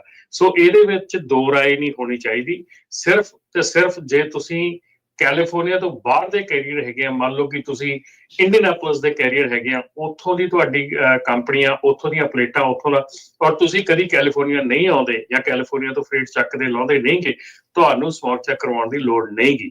ਪਰ ਜੇ ਤੁਸੀਂ ਇੱਥੇ ਆਉਨੇ ਆ, ਇੱਥੋਂ ਦਾ ਲੋਡ ਚੱਕਦੇ ਆ ਜਾਂ ਡ੍ਰੌਪ ਕਰਦੇ ਆ, ਜਿਹੜੇ ਮਰਜ਼ੀ ਸਟੇਟ ਦੇ ਕੈਰੀਅਰ ਤੁਸੀਂ ਹੈਗੇ, ਤੁਹਾਨੂੰ ਸਮੋਕ ਚੈੱਕ ਦੀ ਲੋੜ ਹੈਗੀ ਆ। ਔਰ ਆਪਣੇ ਪੋਰਟਲ ਦੇ ਵਿੱਚ ਲੌਗਇਨ ਕਰਕੇ ਜਾ ਕੇ ਆਪਣਾ ਪੋਰਟਲ ਦੇ ਵਿੱਚ ਆਪਣਾ ਸਰਟੀਫਿਕੇਟ ਦੇਖੋ, ਉਹਦੇ ਉੱਤੇ ਕਲੀਅਰ ਐਕਸਪੀਰੀਸ਼ਨ ਡੇਟ ਦਿੱਤੀ ਆ, ਉਹਦੇ ਤੇ ਦੇਖੋ, ਧਿਆਨ ਦਿਓ। ਆਪ ਇਸ ਚੀਜ਼ ਵੱਲ ਧਿਆਨ ਦਿਓ, ਨਾ ਕਿ ਇਹ ਸਮਝੋ ਕਿ ਗਵਰਨਮੈਂਟ ਸਾਨੂੰ ਈਮੇਲ ਕਰੂਗੀ, ਚਿੱਠੀ। ਹਮੇਸ਼ਾ ਇਹ ਗੱਲ ਹੋ ਜਾਂਦੀ ਆ, ਮੈਨੂੰ ਤਾਂ ਕੋਈ ਚਿੱਠੀ ਨਹੀਂ ਆਈ, ਮੈਨੂੰ ਤਾਂ ਕੋਈ ਈਮੇਲ ਨਹੀਂ ਆਈ। It's not their responsibility, it's your responsibility to keep yourself compliant. ਸੋ ਮਤਲਬ ਇਹ ਆ ਵੀ ਬਿਲਕੁਲ ਤੁਹਾਡਾ ਕੁਐਸਚਨ ਵੀ ਹੈਗਾ ਤੇ ਤੁਸੀਂ ਕਾਲ ਕਰ ਸਕਦੇ ਹੋ। ਇਹ ਲਾਈਵ ਪ੍ਰੋਗਰਾਮ ਚੱਲ ਰਿਹਾ ਅਪਡੇਟ ਟਰੈਕਿੰਗ ਦਾ 408-272-5200 4082725200 ਤੇ ਸੋ ਬੇਸਿਕਲੀ ਮਤਲਬ ਇਹ ਆ, ਮੁੱਕ ਦੀ ਗੱਲ ਆ, ਕੈਲੀਫੋਰਨੀਆ ਚਾਹੁੰਦੇ ਆ, ਕੈਲੀਫੋਰਨੀਆ ਦੇ ਵਿੱਚ ਤਾਂ ਫਿਰ ਉਹ ਤੁਹਾਨੂੰ ਸਮੋਕ ਕਰਾਉਣਾ ਹੀ ਪੈਣਾ ਆ। ਉਹ CTS ਕੇ CTC ਕੀ ਸੀਗਾ ਜੀ ਉਦੋਂ? CTC clean truck check program ਜਾਂ ਆਪਣੇ ਆਪ ਨੂੰ ਰਜਿਸਟਰ ਕਰੋ ਤੇ ਉਹਦੇ ਵਿੱਚ ਤੁਹਾਨੂੰ ਕਰਨਾ ਹੀ ਪੈਣਾ ਆ। ਲੋਡ ਤੁਸੀਂ ਚਾਹੇ ਛੋਟਾ ਚੱਕਣ ਆਉਂਦੇ ਆ ਤੇ ਚਾਹੇ ਵੱਡਾ ਚੱਕਣ ਆਉਂਦੇ, ਜੇ ਕੈਲੀਫੋਰਨੀਆ 'ਚ ਦਾਖਲ ਹੁੰਦੇ ਆ, ਤੁਹਾਡਾ ਕੰਮ ਇੱਥੇ ਚੱਲਦਾ ਆ, ਆਉਣਾ ਜਾਣਾ ਤੁਹਾਡਾ ਲੱਗਾ ਆ, ਤਾਂ ਉਹ ਕਰਨਾ ਹੀ ਆ। ਓਬਵੀਅਸਲੀ ਜਿਹੜੀ ਇੱਥੇ ਦੀਆਂ ਕੰਪਨੀਆਂ ਉਹਨਾਂ ਨੂੰ ਤਾਂ ਫਿਰ ਕਰਨਾ ਹੀ ਕਰਨਾ ਜਿਹੜਾ ਉਹ ਹੈਗਾ ਆ। ਸੋ ਇਹਦੀ ਹੁਣ ਹਰ ਵਾਰੀ ਜਿਹੜੀ ਰਜਿਸਟ੍ਰੇਸ਼ਨ ਡਿਊ ਤੋਂ ਕਿੰਨੇ ਚਿਰ ਪਹਿਲਾਂ, ਇਹ 30 ਦਿਨ ਪਹਿਲਾਂ ਆ ਜਾਂ 90 ਦਿਨ ਪਹਿਲਾਂ ਹੁੰਦਾ ਆ? ਕਿੰਨੇ ਦਿਨ ਪਹਿਲਾਂ ਇਹ ਕਰਵਾ ਲੈਣਾ ਚਾਹੀਦਾ? ਰਾਜਕਰਨ, ਜਿਹੜੀ ਰਜਿਸਟ੍ਰੇਸ਼ਨ ਹੈਗੀ, ਜਦੋਂ ਤੁਸੀਂ ਆਪਣੇ ਪੋਰਟਲ 'ਚ ਲੌਗਇਨ ਕਰਦੇ ਆ, ਤੁਹਾਡੀ ਉੱਥੇ ਤੁਹਾਨੂੰ ਪਤਾ ਲੱਗ ਜਾਂਦਾ ਤੁਹਾਡੇ ਟਰੱਕ ਜਿਹੜੇ ਆ, ਜੇ 1 ਟਰੱਕ ਆ ਤੇ ਜਾਂ 10 ਟਰੱਕ ਆ, 100 ਟਰੱਕ ਆ, ਉੱਥੇ ਲਿਸਟ ਬਣੀ ਹੋਈ ਹੈ ਸਾਰੇ ਟਰੱਕਾਂ ਦੀ। ਹਰ ਇੱਕ ਟਰੱਕ ਦਾ ਜਿਹੜਾ ਆ ਉੱਥੇ ਡੀਟੇਲ ਦਿੱਤੀ ਗਈ ਆ, ਕਦੋਂ ਉਹਦਾ ਸਰਟੀਫਿਕੇਟ ਡਿਊ ਹੈਗਾ, ਕਦੋਂ ਉਹਦੀ ਐਕਸਪੀਰੀਸ਼ਨ ਹੈਗੀ ਆ, ਉਹ ਸਾਰਾ ਕੁਝ ਉੱਥੇ ਦਿੱਤਾ ਹੋਇਆ। ਜਸਟ ਸਿਰਫ ਤੁਹਾਨੂੰ ਉੱਥੇ ਲੌਗਇਨ ਕਰਕੇ ਉਹਨੂੰ ਦੇਖਣ ਦੀ, ਸਮਝਣ ਦੀ ਲੋੜ ਹੈਗੀ ਆ। ਤੇ ਦੂਸਰੀ ਗੱਲ ਇਹ ਹੈ ਕਿ ਜਿਹੜੇ ਵੀ ਟਰੱਕ ਲਾਸਟ ਈਅਰ ਰਜਿਸਟਰ ਕੀਤੇ ਸੀ, ਜਿਹੜਾ $30 ਦਾ ਉਹਦਾ ਸੀਗਾ, ਇਸ ਵਾਰੀ ਉਹ ਜਿਹੜੀ ਉਹਨਾਂ ਦੀ ਜਿਹੜੀ ਰਜਿਸਟਰੇਸ਼ਨ ਫੀਸ ਆ, ਉਹ ਵੱਧ ਕੇ $31.60 ਦੇ ਕਰੀਬ ਹੋ ਗਈ ਆ। ਸੋ ਐਵਰੀ ਈਅਰ 10% ਜਿਹੜੀ ਹੈ ਵਧਣੀ ਹੈਗੀ ਆ। ਸੋ ਪਲੀਜ਼, ਜੇ ਤੁਸੀਂ ਟਰੱਕ ਜਿਹੜਾ CTC ਪ੍ਰੋਗਰਾਮ ਦੇ ਵਿੱਚ ਹੈਗਾ, ਜਿਹੜੀ CTC ਦੀ ਰਜਿਸਟ੍ਰੇਸ਼ਨ ਹੈਗੀ ਆ ਤੇ ਕਾਰ ਦੀ ਰਜਿਸਟ੍ਰੇਸ਼ਨ ਹੈਗੀ ਆ, ਇਹ 2 ਡਿਫਰੈਂਟ ਪ੍ਰੋਗਰਾਮ ਹੈਗੇ ਆ। ਠੀਕ ਹੈ, ਕਾਰ ਦੀ ਰਜਿਸਟ੍ਰੇਸ਼ਨ ਡਿਫਰੈਂਟ ਹੈਗੀ ਆ, CTC ਪ੍ਰੋਗਰਾਮ ਦੀ ਡਿਫਰੈਂਟ ਹੈਗੀ। ਸੋ ਕਰਨੀਆਂ ਦੋਨੋਂ ਹੀ ਆ। ਠੀਕ ਹੈ ਜੀ, ਦੋਨੇ ਕਰਨੀਆਂ ਜੀ। ਸੋ ਕਾਲ ਕਰਨ ਦੇ ਲਈ ਨੰਬਰ 408-272-5200। ਆਪਣੇ ਨਾਲ ਜੁੜੇ ਨੇ ਵਰਿੰਦਰ ਜੀ। ਹਾਂਜੀ, ਸਤਿ ਸ਼੍ਰੀ ਅਕਾਲ ਜੀ। ਹਾਂਜੀ, ਸਤਿ ਸ਼੍ਰੀ ਅਕਾਲ ਭਾਜੀ। ਕਿੰਨਾ ਜਣਿਆਂ ਨੂੰ ਜੀ। ਮੈਂ ਤੁਹਾਨੂੰ ਇਹੀ ਕਨਫਰਮ ਕਰਨਾ ਆ, ਮੇਰਾ ਕੋਲ ਟਰੱਕ ਤਾਂ ਹੈਗਾ 17 ਮਾਡਲ ਦਾ ਜੀ। ਮੈਂ ਜਦੋਂ ਆਪਾਂ ਸ਼ੁਰੂ ਹੋਏ ਸਮੋਕ ਚੈੱਕ ਕਰਾ ਲਈ ਸੀਗੀ। ਮੁੜ ਕੇ ਮੈਂ ਪਹਿਲਾਂ ਮਾਰਕੀਟ ਦਾ ਕੰਮ ਕਰਦਾ, ਹੁਣ ਮੈਂ ਮੇਨਾ ਵੀ ਪਹਿਲਾਂ ਤੋਂ 8 ਸਾਲ ਕੀਤਾ ਸੀ ਕੰਮ, 2 ਸਾਲ ਮਾਰਕੀਟ ਦਾ ਕੀਤਾ। ਮੁੜ ਕੇ ਮੈਂ ਹੁਣ ਮੇਨਾ ਜਾਣਾ ਸੀ ਤਾਂ ਉਹਨਾਂ ਨੇ ਮੇਰੇ ਕੋਲੋਂ ਸਮੋਕ ਚੈੱਕ ਦਾ ਸਰਟੀਫਿਕੇਟ ਮੰਗਿਆ। ਮੈਨੂੰ ਦੁਬਾਰਾ ਕਨੀਲ ਪ੍ਰੋਗਰਾਮ ਦੇ ਵਿੱਚ ਜਾ ਕੇ ਸਾਰਾ ਕਰਕੇ ਸਮੋਕ ਕਰਾ ਕੇ ਉਹਨਾਂ ਨੂੰ ਸਰਟੀਫਿਕੇਟ ਭੇਜਿਆ। ਓਕੇ, ਹੁਣ ਮੈਨੂੰ ਈਮੇਲ ਫਿਰ ਦੁਬਾਰਾ ਆਈ ਆ, ਮੇਰੀਆਂ ਰਜਿਸਟ੍ਰੇਸ਼ਨ ਜਿਹੜੀ ਆ 31 ਮਈ ਤੱਕ ਆ। ਠੀਕ ਹੈ, ਮੈਨੂੰ ਈਮੇਲ ਆ ਗਈ ਉਹਨਾਂ ਦੀ ਆਲਰੇਡੀ ਤੇ ਤੈਨੂੰ 31 ਮਈ ਤੋਂ ਪਹਿਲਾਂ ਸਮੋਕ ਦੁਬਾਰਾ ਚੈੱਕ ਕਰਾ ਕੇ ਫਿਰ ਤੈਨੂੰ ਪਲੇਟਾਂ ਮਿਲਣੀਆਂ। ਈਮੇਲ ਮੈਨੂੰ ਆਲਰੇਡੀ ਆ ਗਈ ਆ ਭਾਜੀ। ਹਰੇਕ ਨੂੰ ਈਮੇਲ ਆਉਣੀ ਆ। ਮੇਰਾ ਹੋਰ ਫਰੈਂਡ ਆ, ਉਹਨੂੰ ਵੀ ਈਮੇਲ ਆ ਗਈ ਆ ਕਿ ਤੂੰ ਦੁਬਾਰਾ ਸਮੋਕ ਕਰਾਉਣਾ। ਭਾਜੀ ਸਭ ਕੁਝ ਆਉਂਦਾ ਆ, ਇਹ ਜਸਟ ਸਿਰਫ ਗੱਲ ਹੀ ਹੈਗੀ ਆ ਕਿ ਪਤਾ ਨਹੀਂ, ਜਿੱਦਾਂ ਉਹ ਕਹਿੰਦੇ ਰਾਤ ਨੂੰ ਵੀ ਮੇਰੇ ਨਾਲ ਬਹਿ ਕੇ 2 ਪੈਗ ਲਾ ਕੇ ਅਗਲੇ ਨੂੰ ਦੱਸਣਾ ਵੀ ਤੇਰਾ ਸਮੋਕ ਚੈੱਕ ਡਿਊ ਆ, ਇੱਧਰ ਹੀ ਹੋਣਾ। ਈਮੇਲਾਂ ਆਉਂਦੀਆਂ, ਟੈਕਸਟ, ਜੋ ਵੀ ਤੁਸੀਂ ਮੈਥਡ ਚੁਣਿਆ ਹੈਗਾ, ਉਹਦੇ ਨਾਲ ਤੁਹਾਨੂੰ ਜਿਹੜਾ ਆ ਉਹ ਨੋਟੀਫਾਈ ਕੀਤਾ ਜਾਂਦਾ। ਜੇ ਨਹੀਂ ਵੀ ਤੁਹਾਨੂੰ ਨੋਟੀਫਿਕੇਸ਼ਨ ਮਿਲਦੀ, ਤੁਸੀਂ ਆਪਣੇ ਪੋਰਟਲ 'ਚ ਖੁਦ ਲੌਗਇਨ ਕਰਕੇ ਦੇਖ ਸਕਦੇ ਹੋ, ਪੋਰਟਲ ਦੇ ਵਿੱਚ ਜਾ ਕੇ ਚੈੱਕ ਕਰ ਸਕਦੇ ਆ। ਹਾਂਜੀ। ਨਾਲੇ ਦੂਜੀ ਗੱਲ ਇਹ ਆ ਕਿ ਇਹ ਇੱਕ ਪਹਿਲਾ ਸਮੋਕ ਚੈੱਕ ਸ਼ੁਰੂ ਹੋਇਆ, ਇਸ ਸਾਲ 2 ਹੋਣੇ, ਅਗਲੇ ਸਾਲ 4 ਹੋਣੇ ਆ। ਇਹਨੂੰ ਘੱਟ ਕਰੋ, ਕੇਆਸ ਦੇ ਉੱਤੇ ਨਾ ਜਾਓ। ਸਿਰਫ ਕੋਸ਼ਿਸ਼ ਕਰੋ ਵੀ ਆਪਣੀ ਜਿਹੜੀਆਂ ਚੀਜ਼ਾਂ ਆ ਉਹਨੂੰ ਖੁਦ ਵਾਚ ਕਰੋ, ਉਹਨੂੰ ਖੁਦ ਕੰਪਲਾਇੰਟ 'ਚ ਰੱਖੋ। ਤੁਸੀਂ ਕਿਸੇ ਤੇ ਡਿਪੈਂਡ ਨਾ ਕਰੋ। ਸੋ ਰਮਨ ਜੀ, ਹੋਰ ਤਾਂ ਮਤਲਬ ਮੌਕਾ ਇਹ ਆ ਵੀ ਜੇ ਕੋਈ ਥਾਂ ਹੈਗੀ ਤਾਂ ਸਮੋਕ ਵਾਲਾ ਕੰਮ ਖੋਲੇ, ਇਹ ਤਾਂ ਕੰਮ ਬਹੁਤ ਵਧਣ ਵਾਲਾ ਆ। ਸਮੋਕ ਵਾਲਾ ਰਾਜਕਰਨ ਜਿਹੜਾ ਆ ਇਸ ਵੇਲੇ ਮੈਨੂੰ ਸੁਣਨ ਦੇ ਵਿੱਚ ਆਇਆ ਹੈਗਾ ਕਿ ਜਿਹੜੀਆਂ ਮੇਰੇ ਕੋਲ ਕਾਲਸ ਆਉਂਦੀਆਂ ਹੈਗੀਆਂ ਜਾਂ ਮੈਨੂੰ ਲੋਕੀ ਦੱਸਦੇ ਹੈਗੇ ਆ, ਮੈਂ ਤੇ ਇਸ ਗੱਲ ਦਾ ਇੱਕ ਵਾਰੀ ਤੁਹਾਡੇ ਨਾਲ ਇਹ ਚੀਜ਼ ਮੈਂ ਕਹਿ ਦੇਣੀ ਚਾਹੁੰਦਾ ਕਿ ਜਿਹੜੀ ਕੋਈ ਵੀ ਇਨਫੋਰਮੇਸ਼ਨ ਮੈਂ ਇਸ ਤਰ੍ਹਾਂ ਦੀ ਦਿੰਦਾ, ਮੈਂ ਪਹਿਲਾਂ ਦੱਸਦਾ ਹੈ ਕਿ ਮੈਨੂੰ ਕਾਲਸ ਆਈਆਂ ਹੈਗੀਆਂ। ਕਾਲਸ ਦੇ ਵਿੱਚ ਕਈਆਂ ਨੇ ਆਪਣੇ ਹੱਡਬੀਤੀ ਦੱਸੀ ਹੈਗੀ ਆ, ਕਈਆਂ ਨੇ ਵੈਸੇ ਦੱਸਿਆ ਹੈਗਾ ਕੀ ਹੋ ਰਿਹਾ ਹੈਗਾ। ਸੋ ਇਹ ਜਿਹੜੀਆਂ ਚੀਜ਼ਾਂ ਹੈਗੀਆਂ, ਇਹ ਮੇਰੀਆਂ ਵੈਰੀਫਾਈਡ ਨਹੀਂ ਹੈਗੀਆਂ। ਜੇ ਕਹੋ ਵੀ ਮੇਰੇ ਨਾਲ ਵਾਪਰੀਆਂ ਹੈਗੀਆਂ ਜਾਂ ਮੈਂ ਕਿਤੇ ਪੜ੍ਹਿਆ ਹੈਗਾ, ਪਰ ਜਿਹੜੀਆਂ ਹਾਲਾਤਾਂ ਦੇ ਵਿੱਚ ਲੋਕੀ ਆਪਣਾ ਜਿਹੜਾ ਹਾਲ ਬਿਆਨ ਕਰਦੇ ਜਾਂ ਦੱਸਦੇ ਆ, ਮੈਂ ਤੁਹਾਨੂੰ ਉਹ ਗੱਲ ਦੱਸ ਰਿਹਾ ਹੈਗਾ ਕਿ ਜਿਹਦੇ ਵਿੱਚ ਇੱਥੋਂ ਤੱਕ ਵੀ ਹੈਗਾ ਕਿ ਜਿਹੜੇ ਟੈਸਟ ਆ ਸਮੋਕ ਚੈੱਕ ਕਰਨ ਵਾਲੇ ਹੈਗੇ ਆ ਉਹ ਯਾਰਡ ਦੇ ਵਿੱਚ ਵੀ ਆ ਜਾਂਦੇ ਆ। ਯਾਰਡ ਦੇ ਵਿੱਚ ਆਣ ਕੇ ਤੁਹਾਡੇ ਟਰੱਕ ਦਾ ਸਮੋਕ ਚੈੱਕ 15 ਮਿੰਟ ਲੱਗਦੇ ਹੈਗੇ ਆ। ਜੇ ਆਨਲਾਈਨ ਡਾਟਾ ਜਿਹੜਾ ਉਹ ਥੋੜਾ ਜਿਹਾ ਈਜ਼ੀ ਹੈਗਾ, 15 ਮਿੰਟ ਲੱਗਦੇ ਹੈਗੇ ਆ। ਮੈਨੂੰ ਪਤਾ ਲੱਗਾ ਹੈਗਾ ਕਿ $49 ਦੇ ਵਿੱਚ ਵੀ ਜਿਹੜਾ ਤੁਹਾਡਾ ਸਮੋਕ ਚੈੱਕ ਤੁਹਾਡੇ ਯਾਰਡ 'ਚ ਆਣ ਕੇ ਕਰ ਜਾਂਦੇ ਆ। ਪਰ ਉਹ ਸਮੋਕ ਚੈੱਕ ਜੇ ਤੁਹਾਡਾ ਟਰੱਕ ਫੇਲ ਹੋ ਜਾਂਦਾ ਆ ਤੇ ਉਹ ਤੁਹਾਨੂੰ ਰਿਪੇਅਰ ਸ਼ਾਪ ਦੇ ਵਿੱਚ ਲੈ ਕੇ ਜਾਣਾ, ਉਹਨੂੰ ਰਿਪੇਅਰ ਕਰਾਉਣਾ, ਉਹ ਸਾਰਾ ਤੁਹਾਡਾ ਐਕਸਟਰਾ ਖਰਚਾ ਹੈਗਾ।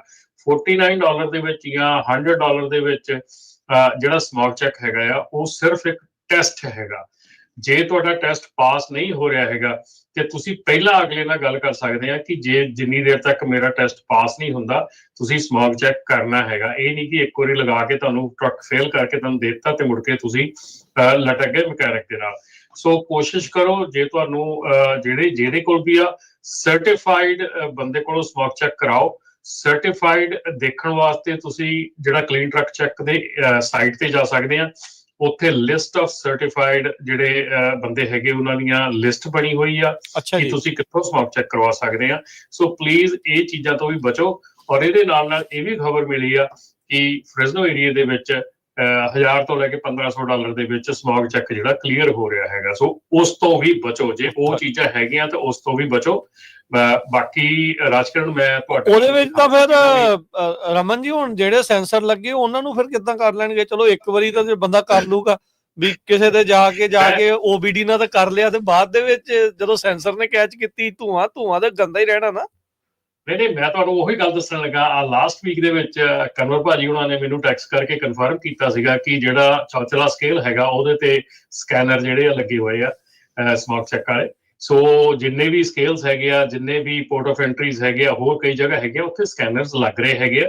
ਸੋ ਪਲੀਜ਼ ਇਹ ਚੀਜ਼ਾਂ ਵੱਲ ਨਾ ਪਿਓ ਕਿ ਮੈਂ ਜਾ ਕੇ ਪੈਸੇ ਦੇ ਕੇ ਮੈਂ ਪਾਸ ਕਰਾ ਲਵਾਂ, ਕਿਉਂਕਿ ਉਹਦੇ ਨਾਲ ਤੁਹਾਨੂੰ ਅਲਟੀਮੇਟਲੀ ਸਕੈਨਰ ਦੇ ਵਿੱਚੋਂ ਲੰਘਣਾ ਪੈਣਾ। ਸਕੈਨਰ ਦੇ ਵਿੱਚੋਂ ਲੰਘਣ ਲੱਗਿਆ ਜੇ ਤੁਹਾਡਾ ਟਰੱਕ ਸਕੈਨ ਹੋ ਜਾਂਦਾ, ਤੁਹਾਡੇ ਗੈਸਸ ਜਿਹੜੀਆਂ ਉਹ ਸਕੈਨ ਹੋ ਜਾਂਦੀਆਂ ਤੇ ਤੁਹਾਡੇ ਕੋਲ 30 ਡੇਜ਼ ਫਿਕਸ ਕਰ ਲਓ। ਤੁਸੀਂ 30 ਡੇਜ਼ ਵਿੱਚ ਫਿਕਸ ਕਰ ਲੈਣਾ। ਕਰਾਉਣਾ ਹੀ ਪੈਣਾ ਹੈ ਇਵੈਂਚੁਅਲੀ। ਪਹਿਲੋਂ ਕਰਾ ਲਓ ਬਾਅਦ ਚ ਕਰਾ ਲਓ, ਉਹ ਕਰਾਉਣਾ ਹੀ ਪੈਣਾ। ਨਹੀਂ ਤਾਂ ਫਿਰ ਜੁਰਮਾਨਾ ਵੀ ਤਾਂ ਭਾਰਾ ਹੀ ਹੈ। ਕਿੰਨਾ ਤੁਸੀਂ 10,000 ਕਿ 5,000 ਦਿਨ ਦਾ ਕਹਿੰਦਾ ਸੀ? 5,000 ਦਿਨ ਡੇਲੀ ਦਾ ਆ। ਪਹਿਲੇ ਮੇਰੇ ਖਿਆਲ 30 ਡੇਜ਼ ਵਿੱਚ 1,000 ਹੈ ਤੇ ਉਸ ਤੋਂ ਬਾਅਦ ਜੇ ਤੁਸੀਂ you keep on driving without ਉਹਨੂੰ ਰਿਪੇਅਰ ਕਰਨ ਤੋਂ ਤੇ ਇਟ ਇਜ਼ 5,000 ਅ ਮੰਥ, 5,000 ਅ ਡੇ। 5,000 ਅ ਡੇ। ਬਚਾ ਕਰੋ ਜੀ, ਕੰਪਲਾਇੰਟ ਤੁਹਾਨੂੰ ਹੋਣਾ ਹੀ ਪੈਣਾ। ਉਹਨਾਂ ਨੇ ਇਦਾਂ ਨਹੀਂ ਤਾਂ ਬਾਂਹ ਜਿਹੜੀ ਉਹਨਾਂ ਨੂੰ ਮਰੋੜਨੀ ਜਿਹੜੀ ਆ ਉਹ ਆਉਂਦੀ ਹੋਈ ਆ। ਗੁਰਨਾਮ ਜੀ ਸਤਿ ਸ਼੍ਰੀ ਅਕਾਲ। ਸਤਿ ਸ਼੍ਰੀ ਅਕਾਲ ਜੀ। ਸਤਿ ਸ਼੍ਰੀ ਅਕਾਲ ਜੀ। ਹਾਂਜੀ ਰਮਨ ਸਿੰਘ ਜੀ, ਮੈਂ ਇਹੀ ਪੁੱਛਣਾ ਸੀ ਵੀ ਆਪਾਂ ਹੁਣ ਮੈਂ ਦੇਖਿਆ ਸੀ ਪਰਸੋਂ ਚੌਥੇ ਤੇ ਉੱਥੇ ਵੀ ਬੰਦਾ ਇੱਕ ਕਾਰਡ 'ਚ ਚੱਕੀ ਫਿਰਦਾ ਤੇ ਲੈਪਟਾਪ ਚੱਕੀ ਫਿਰਦਾ ਤੇ ਕਹਿੰਦਾ $150 ਦਿਓ ਤੇ ਸਮੋਕ ਚੈੱਕ ਕਰਾਓ। ਸਮੋਕ ਚੈੱਕ 90 ਦਿਨ ਤੁਸੀਂ ਦੱਸਿਆ ਵੀ ਪਹਿਲਾਂ ਕਰਾਉਣਾ ਵਾ ਜਦੋਂ ਤੁਹਾਡਾ ਪਰਮਿਟ ਐਕਸਪਾਇਰ ਹੁੰਦਾ CTP। ਇਹ ਸਹੀ ਹੈ ਕਿ ਆਪਾਂ ਉਧਰ ਲਾਗੇ ਜਾ ਕੇ ਵੀ ਕਰਵਾ ਸਕਦੇ ਹਾਂ?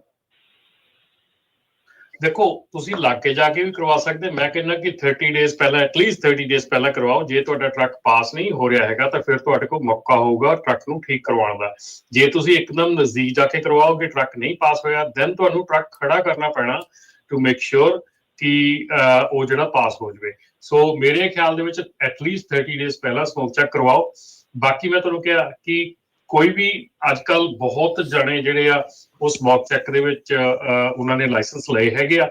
ਪਰ ਜਿਹਦੇ ਕੋਲ ਵੀ ਤੁਸੀਂ ਕਰਵਾਉਣਾ ਹੈਗਾ ਉਹਦਾ ਨੰਬਰ ਲੈ ਕੇ, ਉਹਦਾ ਨਾਂ ਲੈ ਕੇ, ਉਹਦੀ ਕੰਪਨੀ ਦਾ ਨਾਂ ਸਾਰਾ ਕੁਝ ਲੈ ਕੇ ਮੇਕ ਸ਼ੋਰ CTC ਦੀ ਸਾਈਟ ਤੇ ਜਾ ਕੇ ਚੈੱਕ ਕਰਕੇ ਕਿ ਵੈਲਿਡ ਜਿਹੜਾ ਹੈਗਾ।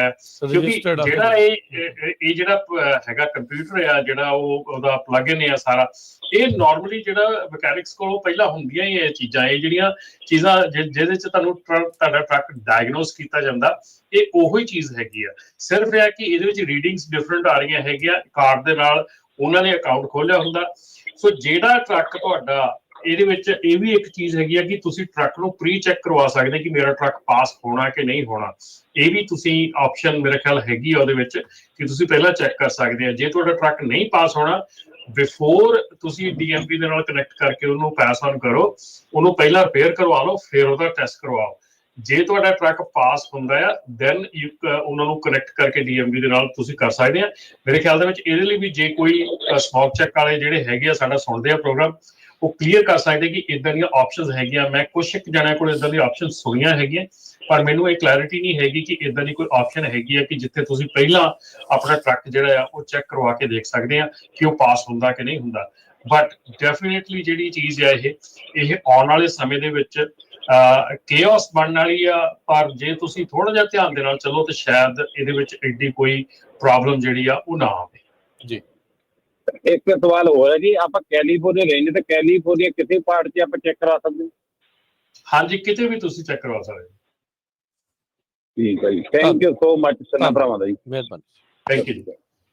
ਅੱਛਾ ਰਮਨ ਜੀ, ਕੁਛ ਇਦਾਂ ਦਾ ਵੀ ਤਾਂ ਨਹੀਂ ਪਤਾ ਲੱਗ ਰਿਹਾ ਹੁਣ ਇੱਕ ਜਿਹੜਾ ਚਲੋ ਇਹ ਸਮੌਗ ਦਾ ਨਾਲ ਚੱਲ ਰਿਹਾ ਕਿ ਇਹ ਵੀ ਜਿਹੜੀ ਗੱਲ ਚਰਚਾ ਜਿਹੜੀ ਉਹ ਸੁਣਨ ਨੂੰ ਮਿਲ ਰਹੀ ਆ ਜਾਂ ਲੋਕੀ ਕਹਿ ਰਹੇ ਆ, ਕੋਈ ਕਮੈਂਟ ਵੀ ਜਿਹੜੇ ਉਹ ਕਰ ਰਹੇ ਆ, ਸਕੇਲਸ ਵਗੈਰਾ ਤੇ ਇਮੀਗ੍ਰੇਸ਼ਨ ਦੇ ਛਾਪੇ ਜਾਂ ਇਮੀਗ੍ਰੇਸ਼ਨ ਵਾਲੇ ਉੱਥੇ ਖੜੇ CBP ਵਾਲੇ ਜਾਂ ਆਈਸ ਵਾਲੇ, ਕੁਛ ਇਦਾਂ ਦਾ ਤਾਂ ਨਹੀਂ ਕਿਤੇ ਜਿਹੜਾ ਤੁਹਾਨੂੰ ਕੁਛ ਰਿਪੋਰਟ ਆਈ ਕਿਸੇ ਪਾਸੋਂ?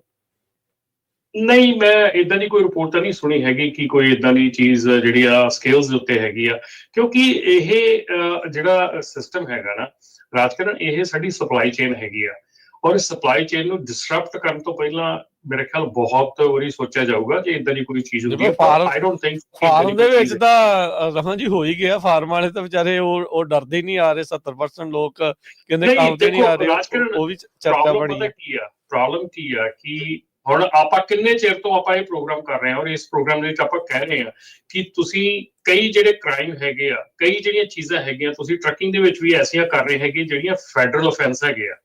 ਠੀਕ ਹੈ, ਇਹ ਚੀਜ਼ ਹੁਣ ਪਲੇ 'ਚ ਆ ਰਹੀ ਆ, ਅੱਜ ਉਹ ਚੀਜ਼ ਪਲੇ 'ਚ ਆ ਰਹੀ ਆ ਕਿ ਜਦੋਂ ਅਸੀਂ ਇਹ ਕਿਹਾ ਸੀਗਾ ਕਿ ਲੌਗ ਬੁੱਕ ਦੀ ਵਾਇਓਲੇਸ਼ਨਸ ਨਾ ਕਰੋ, ਲੌਗ ਬੁੱਕ ਦੀ ਵਾਇਓਲੇਸ਼ਨਸ ਕਰਨ ਦੇ ਨਾਲ ਤੁਹਾਨੂੰ ਕੋਈ ਵੀ ਜੇ ਤੁਹਾਡਾ ਅਫੈਂਸ ਬਣ ਜਾਂਦਾ, ਜੇ ਤੁਹਾਡੀ ਕਿਤੇ ਨਾ ਕਿਤੇ ਕੋਈ ਪ੍ਰੋਬਲਮ ਵੱਡੀ ਖੜ ਜਾਂਦੀ ਆ, ਤੁਹਾਨੂੰ ਜਿਹੜੀ ਆ ਫੈਡਰਲ ਅਫੈਂਸ ਦੇ ਤਹਿਤ ਤੁਸੀਂ ਕ੍ਰਿਮੀਨਲ ਐਕਟੀਵਿਟੀ 'ਚ ਆ ਜਾਂਦੇ ਆ।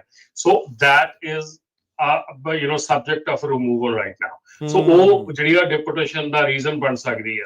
ਸੋ ਇਹ ਚੀਜ਼ਾਂ ਨੂੰ ਅਸੀਂ ਬੜੇ ਚਿਰ ਤੋਂ ਆਪਾਂ ਸਮਝਾਉਣ ਦੀ ਕੋਸ਼ਿਸ਼ ਕਰ ਰਹੇ, ਪਰ ਮੇਰੇ ਖਿਆਲ ਦੇ ਵਿੱਚ ਸ਼ਾਇਦ ਕੋਈ ਮੰਨ ਕੇ ਰਾਜ਼ੀ ਨਹੀਂ ਹੈਗਾ। ਅੱਜ ਵੀ ਜਿਹੜੀਆਂ ਟਰੱਕਿੰਗ ਕੰਪਨੀਆਂ ਹੈਗੀਆਂ ਉਹ ਕਈ ਵਾਰੀ ਕਾਲ ਕਰਕੇ ਕੰਪਲੇਂਟ ਕਰਦੀਆਂ, ਜੀ ਡਰਾਈਵਰ ਮੰਨਦੇ ਨਹੀਂ, ਡਰਾਈਵਰ 2 ਲੌਗ ਬੁੱਕਾਂ ਮੰਗਦੇ ਆ, ਇਹ ਕਰਦੇ ਉਹ ਕਰਦੇ। ਮੈਂ ਸਟਰੋਂਗਲੀ ਕਹਿਣਾ ਕਿ ਜੇ ਕੰਪਨੀਆਂ ਚਾਹਣ ਤੇ ਨਹੀਂ, ਕਿਸੇ ਡਰਾਈਵਰ ਦੇ ਵਿੱਚ ਇਹ ਹਿੰਮਤ ਨਹੀਂ ਹੈਗੀ ਕਿ ਉਹ ਆਣ ਕੇ ਡਬਲ ਲੌਗ ਬੁੱਕ ਮੰਗ ਸਕੇ ਜਾਂ ਕਰ ਸਕੇ। ਜੇ ਕੰਪਨੀਆਂ ਚਾਹਣ ਤੇ ਇਹ ਚੀਜ਼ਾਂ ਅੱਜ ਹੀ ਠੀਕ ਹੋ ਸਕਦੀਆਂ। ਜੇ ਕੰਪਨੀਆਂ ਚਾਹਣ ਵੀ ਸਹੀ ਡਰਾਈਵਰ ਹਾਇਰ ਕਰਨਾ ਆ ਤੇ ਸਹੀ ਡਰਾਈਵਰ ਹਾਇਰ ਕਰਨ ਵਾਸਤੇ ਉਹਨਾਂ ਨੇ ਸਹੀ ਜਿਹੜੇ ਮੈਥਡਸ ਅਪਣਾਉਣੇ ਆ, ਤੇ ਅੱਜ ਵੀ ਉਹਨਾਂ ਦੀ ਕੰਪਨੀ ਦੇ ਵਿੱਚ ਗਲਤ ਡਰਾਈਵਰ ਨਹੀਂ ਹਾਇਰ ਹੋ ਸਕਦਾ। ਯਾਰ ਕਿਸ ਤਰ੍ਹਾਂ ਤੁਸੀਂ ਇੱਕ ਅਨਟ੍ਰੇਨਡ ਅਨਨੋਨ ਬੰਦੇ ਨੂੰ 2.5 ਲੱਖ ਦਾ ਇਕਵਿਪਮੈਂਟ ਫੜਾ ਦਿੰਦੇ ਆ, ਜਦ ਕਿ ਆਪਾਂ 50,000 ਦੀ ਗੱਡੀ ਵੀ ਆਪਣੇ ਨਿਆਣੇ ਨੂੰ ਫੜਾਉਣੀ ਹੋਵੇ ਤਾਂ 50 ਵਾਰੀ ਉਹਨੂੰ ਕਹੀਦਾ ਵੀ ਤੂੰ ਭਾਈ ਸਹੀ ਹੋਈ, ਸਹੀ ਕਰੀ, ਸਹੀ, ਉਹਨੂੰ ਸਹੀ ਤਰੀਕੇ ਨਾਲ ਟ੍ਰੇਨਿੰਗ ਦੇਈਦੀ ਆ। ਠੀਕ ਹੈ ਨਾ, ਤੁਸੀਂ ਇੱਕ ਅਣਜਾਣ ਬੰਦੇ ਨੂੰ 2.5-3 ਲੱਖ ਦਾ ਇਕਵਿਪਮੈਂਟ ਜਿਹੜਾ ਮਿੰਟ 'ਚ ਫੜਾ ਦਿੰਦੇ, ਚਾਬੀਆਂ ਵੀ ਲੋਡ ਲੱਗਣਾ ਤੁਹਾਡਾ, ਲੋਡ ਕਿਸੇ ਦਾ, ਕੋਈ ਕਿਸੇ ਦਾ। ਦੂਸਰੀ ਚੀਜ਼ ਹੋਰ ਇੱਕ ਰਾਜਕਰਨ, ਅੱਜ ਮੈਂ ਨਾ ਸ਼ਾਇਦ ਮੇਰੇ ਮਨ ਦੇ ਵਿੱਚ ਅੱਜ ਗੱਲਾਂ ਜਿਹੜੀਆਂ ਆਈਆਂ 2-3 ਬੜੀਆਂ ਇੱਕ ਜ਼ਰੂਰੀ ਚੀਜ਼ਾਂ ਹੈਗੀਆਂ ਤੁਹਾਨੂੰ ਜਾਣਨੀਆਂ ਔਰ ਸਮਝਣੀਆਂ ਜ਼ਰੂਰੀ ਹੈਗੀਆਂ ਕਿ ਟ੍ਰੇਨਿੰਗ ਲੈਣੀ ਬਹੁਤ ਜ਼ਰੂਰੀ ਹੈਗੀ ਆ। ਕਿਸੇ ਵੀ ਕੰਮ ਦੇ ਲਈ, ਕਿਸੇ ਵੀ ਚੀਜ਼ ਦੇ ਲਈ ਟ੍ਰੇਨਿੰਗ ਲੈਣੀ ਬਹੁਤ ਜ਼ਰੂਰੀ ਹੈਗੀ ਆ, ਪਰ ਉਹਦੇ ਵਿੱਚ ਮਾਹਿਰ ਜਿਹੜਾ ਹੋਣਾ ਆ ਉਹ ਸਿਰਫ ਤੁਹਾਡੇ ਤਜਰਬੇ ਨਾਲ ਹੋਣਾ ਹੈ, ਟਾਈਮ ਨਾਲ ਹੋਣਾ ਹੈ। ਤੁਸੀਂ ਇੱਕ ਕਲਾਸਰੂਮ ਦੇ ਵਿੱਚ ਟ੍ਰੇਨਿੰਗ ਲੈ ਕੇ ਮਾਹਿਰ ਨਹੀਂ ਬਣ ਸਕਦੇ, ਟੌਪ ਤੇ ਨਹੀਂ ਜਾ ਸਕਦੇ। ਬਹੁਤ ਸੋਸ਼ਲ ਮੀਡੀਆ ਦੇ ਉੱਤੇ ਪ੍ਰਚਾਰ ਹੁੰਦਾ ਕਿ ਤੁਸੀਂ ਆਪਣੀ ਡਿਸਪੈਚਰ ਦੀ ਟ੍ਰੇਨਿੰਗ ਲੈ ਲਓ, ਤੁਸੀਂ ਐਡਵਾਂਸ ਡਿਸਪੈਚਰ, ਐਡਵਾਂਸ ਦੀ ਆਹ ਦੀ ਟ੍ਰੇਨਿੰਗ ਲੈ, ਉਹਦੀ ਟ੍ਰੇਨਿੰਗ ਤੁਸੀਂ ਜਿੰਨੀ ਮਰਜ਼ੀ ਲਈ ਜਾਓ, ਜਿੰਨਾ ਚਿਰ ਤੱਕ ਹੈਂਡਸ ਔਨ ਐਕਸਪੀਰੀਅੰਸ ਤੁਸੀਂ ਨਹੀਂ ਕਰਦੇ, ਤੁਸੀਂ ਕਿਸੇ ਦੇ ਥੱਲੇ ਕੰਮ ਨਹੀਂ ਕਰਦੇ, ਤੁਸੀਂ ਕਿਸੇ ਕੰਪਨੀ ਦੇ ਵਿੱਚ ਕੰਮ ਨਹੀਂ ਕਰਦੇ, ਤੁਹਾਡਾ ਜਿਹੜਾ ਇਹ ਕੰਮ ਆ, ਤੁਹਾਨੂੰ ਟ੍ਰੇਨਿੰਗ ਲਈਆਂ ਜਿਹੜੀਆਂ ਇਹ ਦਿੱਤੀਆਂ, ਇਹ ਬਿਲਕੁਲ ਕਿਸੇ ਕੰਮ ਦੀਆਂ ਨਹੀਂ ਗਿਆ ਜਿੰਨੀ ਦੇਰ ਤੱਕ ਤੁਸੀਂ ਹੈਂਡਸ ਔਨ ਕੰਮ ਨਹੀਂ ਕਰਦੇ ਹੈਗੇ। ਸੋ ਮੇਰਾ ਇਹ ਜਿਹੜਾ ਰਿਕੁਐਸਟ ਰਹੂਗੀ ਕਿ ਜੇ ਤੁਸੀਂ ਡਿਸਪੈਚਿੰਗ ਸਿੱਖਣੀ ਹੈਗੀ ਆ, ਤੁਸੀਂ ਬ੍ਰੋਕਰੇਜ ਦਾ ਕੰਮ ਸਿੱਖਣਾ ਹੈਗਾ, ਤੁਸੀਂ ਕਿਸੇ ਡਿਸਪੈਚ ਕੰਪਨੀ ਜਾਂ ਡਿਸਪੈਚਰ ਐਜ਼ ਅ ਡਿਸਪੈਚਰ ਕਿਸੇ ਕੰਪਨੀ 'ਚ ਕੰਮ ਕਰੋ, ਉੱਥੇ ਕੰਮ ਕਰਕੇ ਡਿਊ ਡਿਲੀਜੈਂਸ ਦੇਖੋ ਕਿ ਉਹਦੇ ਵਿੱਚ ਕੀ ਹੁੰਦਾ, ਉਹਦੇ ਵਿੱਚ what it takes to be a dispatcher. ਠੀਕ ਹੈ, ਡਿਸਪੈਚਰ 24/7 ਜੌਬ ਹੈਗੀ ਆ, it's not like a 8 to 5 job. ਫਿਰ ਜੇ ਤੁਸੀਂ ਬ੍ਰੋਕਰ ਬਣਨਾ ਹੈਗਾ, ਕਿਸੇ ਬ੍ਰੋਕਰ ਦੇ ਨਾਲ ਕੰਮ ਕਰੋ, ਬ੍ਰੋਕਰ ਦੇ ਥੱਲੇ ਕੰਮ ਕਰਕੇ ਦੇਖੋ ਕਿ ਬ੍ਰੋਕਰ ਦੀਆਂ ਕੀ ਰਿਸਪੌਂਸਿਬਿਲਿਟੀ। ਇੱਕ ਫੋਨ ਚੱਕ ਕੇ ਕਿਸੇ ਨੂੰ ਕਾਲ ਕਰਨ ਦੇ ਨਾਲ $4 ਦਾ ਲੋਡ ਨਹੀਂ ਮਿਲ ਜਾਂਦਾ। ਜੀ ਉਹਦੇ ਲਈ ਐਕਸਪੀਰੀਅੰਸ ਚਾਹੀਦਾ, ਉਹਦੇ ਲਈ ਤਜਰਬਾ ਚਾਹੀਦਾ। ਔਰ ਸਾਨੂੰ ਇਸ ਵੇਲੇ ਜਿਹੜੀ ਸਾਰਿਆਂ ਤੋਂ ਵੱਡੀ ਘਾਟ ਆ ਉਹ ਹੈਗੀ ਆ ਕਿ ਅਸੀਂ ਟਾਈਮ ਨਹੀਂ ਸਪੈਂਡ ਕਰਨਾ ਚਾਹੁੰਦੇ to get the experience. Experience ਸਿਰਫ ਤੁਹਾਨੂੰ ਟਾਈਮ ਦੇ ਨਾਲ ਹੀ ਮਿਲਣਾ ਆ। ਕਲਾਸ ਲਓ, ਅੰਡਰਸਟੈਂਡ ਕਰੋ, ਪਰ ਇਹਦਾ ਮਤਲਬ ਇਹ ਨਹੀਂਗਾ ਵੀ ਅੱਜ ਤੁਸੀਂ ਕਲਾਸ ਲਈ ਆ ਤੇ ਕੱਲ ਤੁਸੀਂ ਜਿਹੜੇ ਆ ਉਹ $4-5 ਦੇ ਪਰ ਮਾਈਲ ਦੇ ਲੋਡ ਜਿਹੜੇ ਆ ਉਹ ਤੁਹਾਨੂੰ ਆਉਣੇ ਸ਼ੁਰੂ ਹੋ ਜਾਣੇ ਆ। ਉਹ ਜਿਹੜੀ ਚੀਜ਼ ਆ ਉਹ ਤਜਰਬੇ ਦੇ ਨਾਲ ਹੀ ਆਉਣੀ ਜੀ। ਆਪਣੇ ਅਗਲੇ ਕਾਲਰਸ ਉਹਨਾਂ ਵੱਲ ਜਿਹੜਾ ਉਹ ਵੱਧਦੇ ਆ, ਕਾਫੀ ਆਪਣੇ ਕਾਲਰਸ ਦਾ ਵੇਟ ਕਰ ਰਹੇ ਆ। ਅਮਰੀਕ ਜੀ, ਹਾਂਜੀ ਸਤਿ ਸ਼੍ਰੀ ਅਕਾਲ ਜੀ। ਸਤਿ ਸ਼੍ਰੀ ਅਕਾਲ ਸਾਰਿਆਂ ਨੂੰ ਜੀ। ਸਤਿ ਸ਼੍ਰੀ ਅਕਾਲ ਜੀ। ਸਤਿ ਸ਼੍ਰੀ ਅਕਾਲ ਜੀ। ਭਾਈ ਮੈਂ ਵੀ ਆਪਣਾ ਰੀਸੈਂਟ ਐਕਸਪੀਰੀਅੰਸ ਸ਼ੇਅਰ ਕਰਦਾ ਹੈਗਾ ਕਿ CTC ਦੇ ਨਾਲ। ਤੇ ਮੈਂ ਟਰੱਕ ਬਾਈ ਕੀਤਾ ਸੀਗਾ ਤੇ ਉਹਦੇ ਬਾਅਦ ਮੈਂ CTC ਦੀ ਬੜਾ ਸਿੰਪਲ ਪ੍ਰੋਸੈਸ ਹੈਗਾ। CTC ਦੀ ਵੈਬਸਾਈਟ ਤੇ ਜਾ ਕੇ ਟਰੱਕ ਦਾ ਵਿਨ ਨੰਬਰ ਐਡ ਕੀਤਾ। ਵਿਨ ਨੰਬਰ ਐਡ ਕਰਦੇ ਸਾਰੀ ਉਹ 'ਚ ਸ਼ੋ ਕਰਨ ਲੱਗ ਪਿਆ ਕਿ ਨਾਨ ਕੰਪਲਾਇੰਟ ਦੇ ਲਈ ਸਮੋਕ ਕਰਾਉਣਾ ਸੀਗਾ। ਮੈਂ ਸਰਚ ਕੀਤਾ, ਮੈਂ ਸੈਕਰਾਮੈਂਟੋ ਏਰੀਆ 'ਚ ਹਾਂ, ਉੱਥੇ ਬੜੀ ਵੇਰੀਏਸ਼ਨ ਸੀ ਜੀ। ਅਸੀਂ ਬਹੁਤ ਬਿਜ਼ੀ ਹਾਂ, ਕੋਈ $200, ਕੋਈ $150। ਮੈਨੂੰ ਇੱਕ ਟੈਸਟਰ ਮਿਲਿਆ ਜਿਹੜਾ ਕਹਿੰਦਾ ਕਿ ਮੈਂ $75 ਚਾਰਜ ਕਰੂੰਗਾ। ਉਹ ਵੀ ਮੋਬਾਈਲ ਟੈਸਟਰ, ਜਿੱਦਾਂ ਵੈਨ ਲੈ ਕੇ ਆਉਂਦਾ ਹੈਗਾ। ਉਹਨੇ ਆ ਕੇ ਪਲੱਗ ਇਨ ਕੀਤਾ, ਮੈਂ ਉਹਨੂੰ ਸੱਦਿਆ ਆ ਕੇ ਚੈੱਕ ਕਰਦੇ। ਉਹਨੇ ਜਿਹੜਾ ਪਲੱਗ ਇਨ ਕੀਤਾ, ਪਹਿਲੀ ਗੱਲ ਤਾਂ ਉੱਥੋਂ ਹੀ ਪਤਾ ਚੱਲਦੀ ਕਿ ਜਿਹੜਾ ਉਹਨਾਂ ਦਾ ਸੌਫਟਵੇਅਰ ਆ ਉਹ ਟਰੱਕ ਦਾ ਵਿਨ ਨੰਬਰ ਪਿਕ ਕਰਦਾ। ਇੱਕੋ ਵਿਨ ਨੰਬਰ ਮੈਨੂਅਲੀ ਐਡ ਕਰਦੇ ਆ। ਤੇ ਜਦ ਉਹ ਟਰੱਕ ਦਾ ਵਿਨ ਨੰਬਰ ਪਿਕ ਕਰਦਾ, ਆਈ ਡੋਂਟ ਨੋ ਜਿਹੜੇ ਬੰਦੇ ਗਲਤ ਸਮੋਕ ਚੈੱਕ ਕਰਨ ਦੀ ਗੱਲ ਕਰਦੇ ਉਹ ਕਿੱਦਾਂ ਕਰੂਗੇ, ਕਿਉਂਕਿ ਉਹ ਜਿਹੜਾ ਸੌਫਟਵੇਅਰ ਆ ਉਹ ਟਰੱਕ ਦਾ ਵਿਨ ਨੰਬਰ ਪਿਕ ਕਰ ਰਿਹਾ, ਇੱਕ ਬੰਦਾ ਫਿਰ ਮੈਨੂਅਲੀ ਐਡ ਕਰ ਰਿਹਾ, ਦੋਨੋਂ ਸੇਮ ਹੋਣੇ ਚਾਹੀਦੇ ਆ। ਸੈਕੰਡਲੀ ਜਦ ਉਹਨੇ ਪਲੱਗ ਇਨ ਕੀਤਾ ਤੇ ਪਲੱਗ ਇਨ ਕਰਕੇ ਉਹ ਕਹਿੰਦਾ ਮੈਂ ਪਹਿਲਾਂ ਪ੍ਰੀ ਚੈੱਕ ਕਰ ਦਿੰਦਾ ਕਿ ਪਾਸ ਹੋਣਾ ਜਾਂ ਨਹੀਂ ਹੋਣਾ। ਮੈਂ ਕਿਹਾ ਠੀਕ ਆ, ਕਹਿੰਦਾ ਤੇਰਾ ਨੁਕਸਾਨ ਨਹੀਂ ਹੋਊਗਾ। ਤੇ ਉਹਨੇ ਪ੍ਰੀ ਚੈੱਕ ਕੀਤਾ ਤੇ ਉਹਦੇ ਵਿੱਚ ਉਹਦੇ ਕੋਲ ਆ ਗਈ ਇਨਫੋਰਮੇਸ਼ਨ ਕਿ ਦਾ ਟਰੱਕ ਇੱਦਾਂ ਸੀ, ਇੱਕ ਦਿਨ ਪਹਿਲਾਂ ਅਸੀਂ ਸ਼ਾਪ 'ਚ ਘੱਲਿਆ ਸੀ, ਉਹ ਸ਼ਾਪ ਵਾਲੇ ਮਕੈਨਿਕ ਨੇ ਉਹ ਫਾਲਟ ਕੋਡ ਉਹਦੇ ਵਿੱਚ ਕੋਈ ਨਹੀਂ ਸੀ, ਪਰ ਉਹਨੇ ਰੀਸੈਟ ਕਰ ਦਿੱਤਾ ਸੀ। ਠੀਕ ਹੈ। ਤੇ ਉਹ ਕਹਿੰਦਾ ਕਿ ਇਹ ਸ਼ੋ ਕਰ ਰਿਹਾ ਕਿ ਇਹ ਰੀਸੈਟ ਹੋਇਆ ਆ। ਕਹਿੰਦਾ ਇਨ ਕੇਸ ਜੇ ਰੀਸੈਟ ਕੀਤਾ ਆ ਜਾਂ ਕੋਈ ਵੀ ਰਿਪੇਅਰ ਕੀਤੀ ਆ, ਕਹਿੰਦਾ ਉਹਦੇ ਬਾਅਦ 'ਚ ਇਹ ਜ਼ਰੂਰੀ ਆ ਕਿ 5 ਸਾਈਕਲਸ ਕੰਪਲੀਟ ਹੋਣੇ ਚਾਹੀਦੇ ਟਰੱਕ ਦੇ, ਫੇਰ ਸਮੋਕ ਹੋ ਸਕਦਾ। 5 ਸਾਈਕਲਸ ਦਾ ਮਤਲਬ ਹੈਗਾ ਕਿ ਜਿਹੜਾ ਉਹਦਾ ਟੈਂਪਰੇਚਰ ਆ, ਜਿੱਦਾਂ ਆਪਾਂ ਸਟਾਰਟ ਕਰੀਦਾ ਟਰੱਕ 0 ਤੋਂ ਸ਼ੁਰੂ ਹੁੰਦਾ, ਟੈਂਪਰੇਚਰ ਉੱਤੇ ਜਾਂਦਾ। ਕਹਿੰਦਾ ਉਹ temperature range has to be 100 degree to 170 plus. ਤੁਸੀਂ ਇੱਕ ਵਾਰ ਔਨ ਕੀਤਾ 170 ਤੋਂ ਉੱਪਰ ਚਲੇ ਗਿਆ, ਉਹਦੇ ਬਾਅਦ ਤੁਸੀਂ ਟਰੱਕ ਖੜਾ ਕਰ ਦਿੱਤਾ, it has to cool down below 100, that is 1 cycle. ਠੀਕ ਹੈ। ਏਦਾਂ ਕਰਕੇ ਜੇ 5 ਸਾਈਕਲ ਪੂਰੇ ਹੋਗੇ ਤਾਂ ਫੇਰ ਤੁਹਾਡਾ ਟਰੱਕ ਜਿੱਦਾਂ ਤੁਸੀਂ ਸਮੋਕ ਰੀਸੈਟ ਕਰਨ ਤੋਂ ਬਾਅਦ ਜਿਵੇਂ 5 ਸਾਈਕਲ ਪੂਰੇ ਹੋਣ ਤਾਂ ਫੇਰ ਕਰਾਉਣਾ ਚਾਹੀਦਾ ਇਹਦਾ ਮਤਲਬ ਸਮੋਕ। ਠੀਕ ਹੈ ਜੀ। ਅੱਛਾ, ਜੇ ਤੁਸੀਂ ਬੈਟਰੀ ਵੀ ਯਾਨੀ ਕਿ ਰਿਮੂਵ ਕੀਤੀ ਆ, ਨਵੀਂ ਬੈਟਰੀ ਇੰਸਟਾਲ ਕੀਤੀ ਆ, ਤਾਂ ਕੰਪਿਊਟਰ ਆਟੋਮੈਟਿਕਲੀ ਰੀਸੈਟ ਹੋ ਜਾਂਦਾ। ਸੇਮ ਥਿੰਗ ਆ ਜਦੋਂ ਆਪਾਂ ਰੈਗੂਲਰ ਗੱਡੀ ਦੀ ਵੀ ਸਮੋਕ ਕਰਾਉਣ ਜਾਂਦੇ ਆ, ਜੇ ਕੋਈ ਇੰਜਨ ਲਾਈਟ ਆਈ ਹੁੰਦੀ ਕਹਿੰਦੇ ਹੁੰਦੇ ਉਹ ਚਲਾ ਲਓ ਭਾਈ 100-200 ਮੀਲ ਚਲਾ ਕੇ ਆਇਓ, ਫਿਰ ਮੁੜ ਕੇ ਫਿਰ ਦੁਬਾਰਾ ਕਰਦੇ। ਹਾਂਜੀ ਬਿਲਕੁਲ ਜੀ ਜੀ ਜੀ। ਉਹ ਸਿਆਣੇ ਟੈਸਟਰ ਦੀ ਉਹੀ ਨਿਸ਼ਾਨੀਆਂ ਹੈਗੀਆਂ ਕਿ ਉਹਨੇ ਪਹਿਲਾਂ ਆਣ ਕੇ ਸਾਰਾ ਕੁਝ ਦੱਸਿਆ, ਕਲੀਅਰਲੀ ਗੱਲ ਕੀਤੀ। ਜਿਹੜਾ ਸਮਝਦਾਰ, ਅਕਲਮੰਦ ਔਰ ਸਿਆਣਾ ਟੈਸਟਰ ਹੈਗਾ ਜਾਂ ਸਿਆਣਾ ਬੰਦਾ ਹੈਗਾ, ਉਹ ਪਹਿਲਾਂ ਤੁਹਾਨੂੰ ਸਾਰੀਆਂ ਗੱਲਾਂ ਦੱਸ ਦਿੰਦਾ। ਥੈਂਕ ਯੂ ਭਾਜੀ ਆਹ ਚੀਜ਼ ਕਲੈਰੀਫਾਈ ਕਰਨ ਤੇ ਕਿ ਜਿਹੜਾ ਆਪਣਾ ਪ੍ਰੀ ਟੈਸਟ ਉਹਨੇ ਕੀਤਾ ਜੀ। ਥੈਂਕ ਯੂ ਅਮਰੀਕ ਜੀ, ਥੈਂਕ ਯੂ। ਹਾਂਜੀ ਭਾਜੀ। ਨਹੀਂ, ਮੈਂ ਇੱਕ ਹੋਰ ਇਹ ਐਡ ਕਰ ਦਿੰਦਾ। ਉਹਦੇ ਬਾਅਦ ਚ ਉਹਨੇ 2 ਦਿਨ ਬਾਅਦ ਚ ਉਹਦਾ ਟੈਸਟ ਕੀਤਾ ਸਮੋਕ ਦਾ। ਸਮੋਕ ਟੈਸਟ ਕਰਨ ਦੇ ਬਾਅਦ ਚ 1 ਘੰਟੇ ਦੇ ਵਿੱਚ CTC ਦੀ ਸਾਈਡ ਦੇ ਉੱਤੇ ਸ਼ੋ ਹੋਣ ਲੱਗ ਪਿਆ ਅਪਡੇਟ ਹੋ ਗਿਆ, ਟਰੱਕ ਪਾਸ ਆ। ਚਲੋ ਠੀਕ ਹੋ ਗਿਆ, ਟਰੱਕ ਪਾਸ। ਆਵਾਜ਼ ਕੱਟ ਗਈ ਤੁਹਾਡੀ ਅਮਰੀਕ ਜੀ। ਗ੍ਰੇਟ ਆ। ਠੀਕ ਹੈ, ਓਕੇ ਜੀ, ਥੈਂਕ ਯੂ ਵੀਰ ਜੀ, ਥੈਂਕ ਯੂ, ਮਿਹਰਬਾਨੀ। ਹਾਂਜੀ, ਲਾਸਟ ਵੀਕ ਮੈਂ ਰਾਜਵੀਰ ਜੀ ਨੂੰ ਦੱਸਿਆ ਸੀਗਾ ਕਿ ਅਸੀਂ ਸਮੋਕ ਚੈੱਕ ਜਿਹੜਾ ਮੈਂ ਦੇਖਿਆ ਸੀਗਾ ਲਾਈਵ, ਉਹ 15 ਮਿੰਟਾਂ ਦੇ ਵਿੱਚ ਅਪਡੇਟ ਹੋ ਗਿਆ ਸੀਗਾ CTC the side, which is good। ਨਹੀਂ ਤਾਂ DMV ਦੇ ਵਿੱਚ ਕੀ ਹੁੰਦਾ ਸੀਗਾ ਪਹਿਲਾਂ, ਹੁਣ ਮੈਨੂੰ ਪਤਾ ਨਹੀਂ ਉਦਾਂ ਹੀ ਆ ਜਾਂ ਚੇਂਜ ਕਰਤਾ ਉਹਨਾਂ ਨੇ ਸਿਸਟਮ। ਕਿਤੇ ਵੀ ਕੁਝ ਵੀ ਤੁਸੀਂ ਕਰਦੇ ਸੀਗੇ ਤੇ ਅਗਲੇ ਦਿਨ ਜਾ ਕੇ ਉਹ ਅਪਡੇਟ ਉਹਨਾਂ ਦੀ ਵੈਬਸਾਈਟ ਦੇ ਉੱਤੇ ਹੁੰਦਾ ਸੀਗਾ। ਸੋ CTC ਵਾਲਿਆਂ ਨੇ ਕੰਮ ਔਨ ਦਾ ਫਲਾਈ ਰੱਖਿਆ ਆ ਤੇ ਚੰਗੀ ਗੱਲ ਆ। ਕਲਾਊਡ ਦਾ ਫਾਇਦਾ ਜਿਹੜਾ ਉਹ ਲੈਣਾ ਚਾਹੀਦਾ। ਲਾਲੀ ਜੀ। ਹਾਂਜੀ, ਸਤਿ ਸ਼੍ਰੀ ਅਕਾਲ ਜੀ। ਸਤਿ ਸ਼੍ਰੀ ਅਕਾਲ ਜੀ। ਮੈਂ ਵੀ ਆਪਣਾ ਐਕਸਪੀਰੀਅੰਸ ਤੁਹਾਨੂੰ ਦੱਸਣਾ ਹੈਗਾ ਜੀ। ਮੈਨੂੰ ਨਾ ਦਸੰਬਰ ਦੇ ਵਿੱਚ ਆਈ ਸੀ, ਈਮੇਲ ਆ ਗਈ ਸੀ ਇਹਨਾਂ ਦੀ ਤੇ ਸਮਾਜ ਵਾਲਿਆਂ ਦੀ, ਤੇ ਮੈਂ ਈਮੇਲ ਜਦੋਂ ਆਈ ਤਾਂ ਫਿਰ ਜਿਹੜਾ ਤੁਸੀਂ $30 ਵਾਲਾ ਕਹਿੰਦੇ ਹੋ, ਮੈਂ ਉਹਦੇ ਤੋਂ ਲੌਗਇਨ ਚੈੱਕ ਕੀਤਾ ਤੇ ਉਹਦੇ ਤੇ 31 ਜਨਵਰੀ ਮੇਰੀ ਡਿਊ ਡੇਟ ਸੀ। ਦਸੰਬਰ ਦੇ ਮਿਡਲ 'ਚ ਮੈਨੂੰ ਆਈ ਸੀ ਤੇ ਉਦੋਂ ਹੀ ਮੈਂ ਪੋਰਟਲ ਤੇ ਚੈੱਕ ਕੀਤਾ ਸੀ। ਤੇ ਮੈਂ 2-3 ਦਿਨਾਂ ਦੇ ਵਿੱਚ ਫਿਰ ਕੋਈ ਲੱਭ ਕੇ ਬੰਦਾ ਮੈਂ ਯਾਰ ਤੇ ਆ ਕੇ ਕਰ ਗਿਆ ਸੀ ਤੇ ਤੇ ਆਪਣਾ 10-15 ਮਿੰਟ, ਜਿਵੇਂ ਤੁਸੀਂ ਕਹਿ ਰਹੇ ਹੋ 10-15 ਮਿੰਟ ਲੱਗੇ ਸੀ ਉਹਨੂੰ ਕਰਨ ਤੇ ਮੈਂ ਜਾ ਕੇ ਘਰ 10 ਮਿੰਟਾਂ ਬਾਅਦ ਚੈੱਕ ਕੀਤਾ ਤੇ ਉੱਤੇ ਆਇਆ ਸੀ ਕਲੀਅਰ ਸੀ, ਮਤਲਬ ਉਹਨਾਂ ਨੇ ਪਾਇਆ ਹੋਇਆ ਸੀ ਤੇਰੀ ਸਮਾਗ ਹੋ ਗਈ ਹੈ।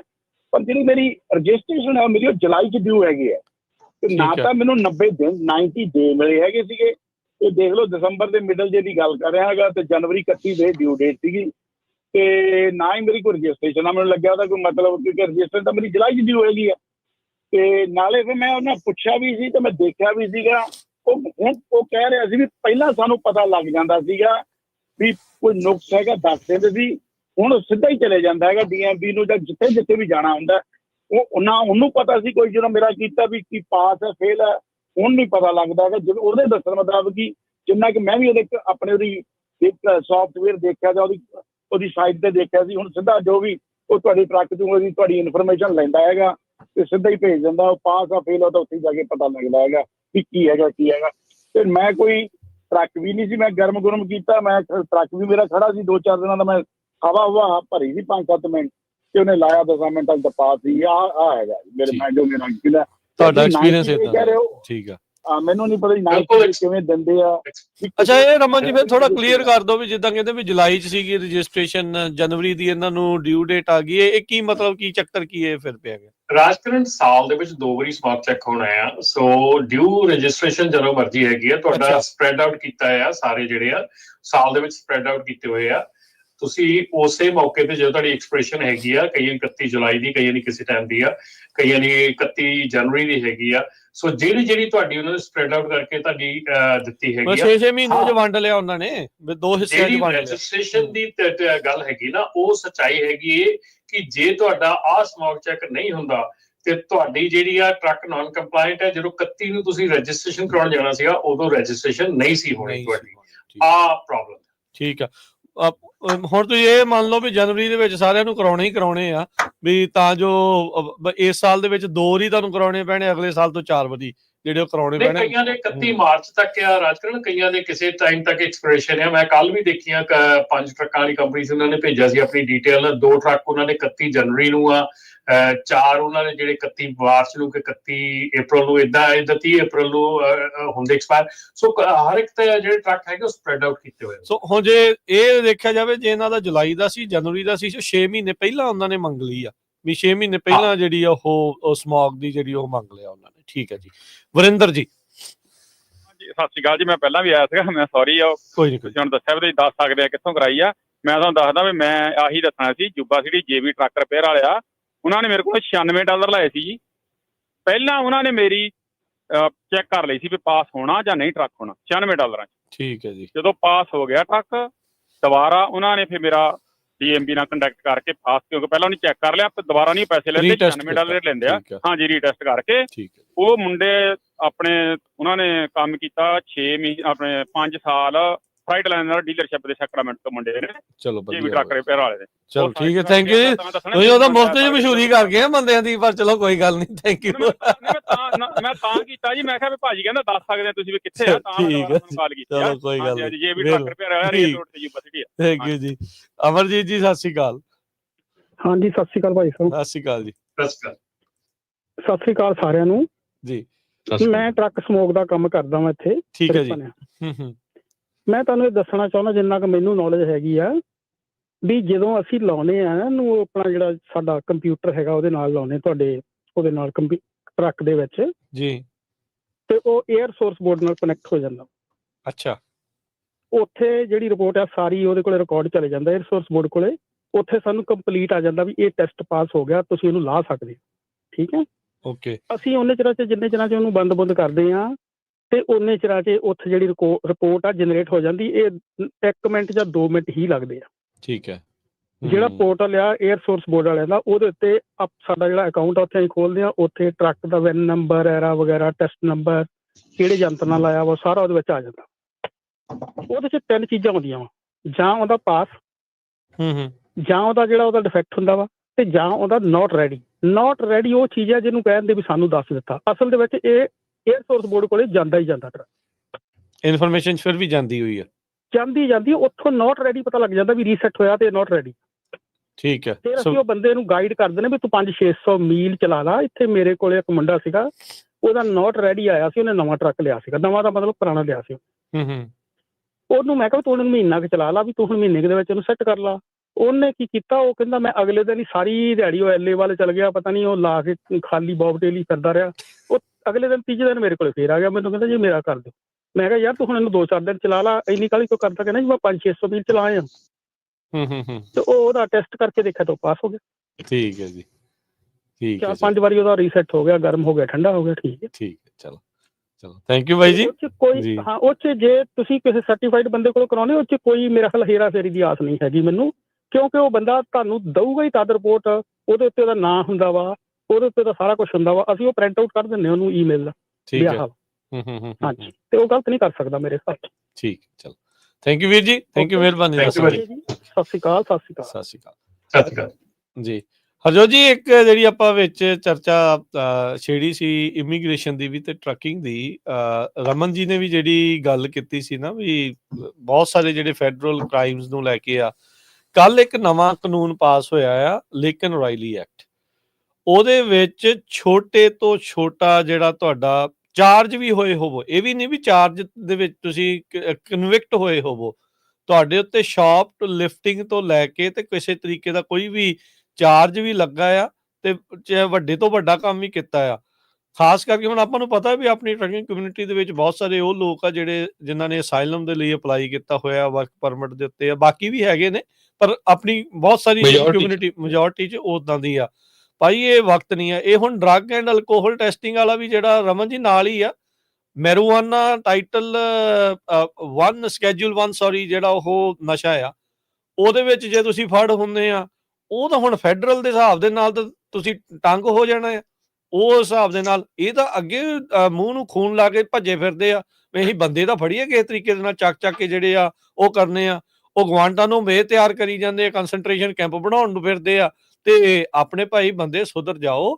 ਓਪੀਆਈਡ ਦਾ ਹੋ ਗਿਆ, ਫੀਮ ਦਾ ਹੋ ਗਿਆ, ਹੋਰ ਚੀਜ਼ਾਂ ਦਾ ਹੋ ਗਿਆ, ਫੈਂਟਨਲ ਦਾ ਹੋ ਗਿਆ, ਇਹ ਨਸ਼ਿਆਂ ਵਾਲੀਆਂ ਚੀਜ਼ਾਂ ਤੋਂ ਬਚ ਕੇ, ਬਾਕੀ ਜਿਹੜੀ ਇਹ ਲੌਗ ਬੁੱਕ ਦੀ ਹੇਰਾ ਫੇਰੀ ਤੋਂ ਜਿਹੜਾ ਉਹ ਬਚ ਕੇ, ਸਹੀ ਤਰੀਕੇ ਦੇ ਨਾਲ ਕਰਕੇ ਲੜਾਈ ਝਗੜੇ ਵਾਲੇ ਕੰਮ ਨਾ ਹੁਣ ਬੰਦ ਕਰਨੇ ਪੈਣੇ ਆ। ਥੋੜੇ ਸਿੱਧੇ ਹੋ ਕੇ ਜਿਹੜਾ ਉਹ ਚੱਲੋ, ਲਾਅ ਦੇ ਹਿਸਾਬ ਦੇ ਨਾਲ ਚੱਲੋ। ਆ ਜਿਹੜਾ ਲੇਕਿਨ ਰਾਇਲੀ ਐਕਟ ਆ, ਕਈ ਵਾਰੀ ਬੰਦੇ ਨੂੰ ਲੱਗਦਾ ਵੀ ਯਾਰ ਇਹਦੇ ਨਾਲ ਆਪਾਂ ਨੂੰ ਕੀ ਫਰਕ ਪੈਣਾ, ਇਹ ਬਾਅਦ ਦੇ ਵਿੱਚ ਇਹਦਾ ਪਤਾ ਲੱਗਣਾ ਆ ਵੀ ਭਾਈ ਇਹਨਾਂ ਨੇ ਟੰਗਣੇ ਬਹੁਤ ਆ ਇਸ ਦੀ ਜਿਹੜੀ ਉਹ ਆੜ ਦੇ ਵਿੱਚ।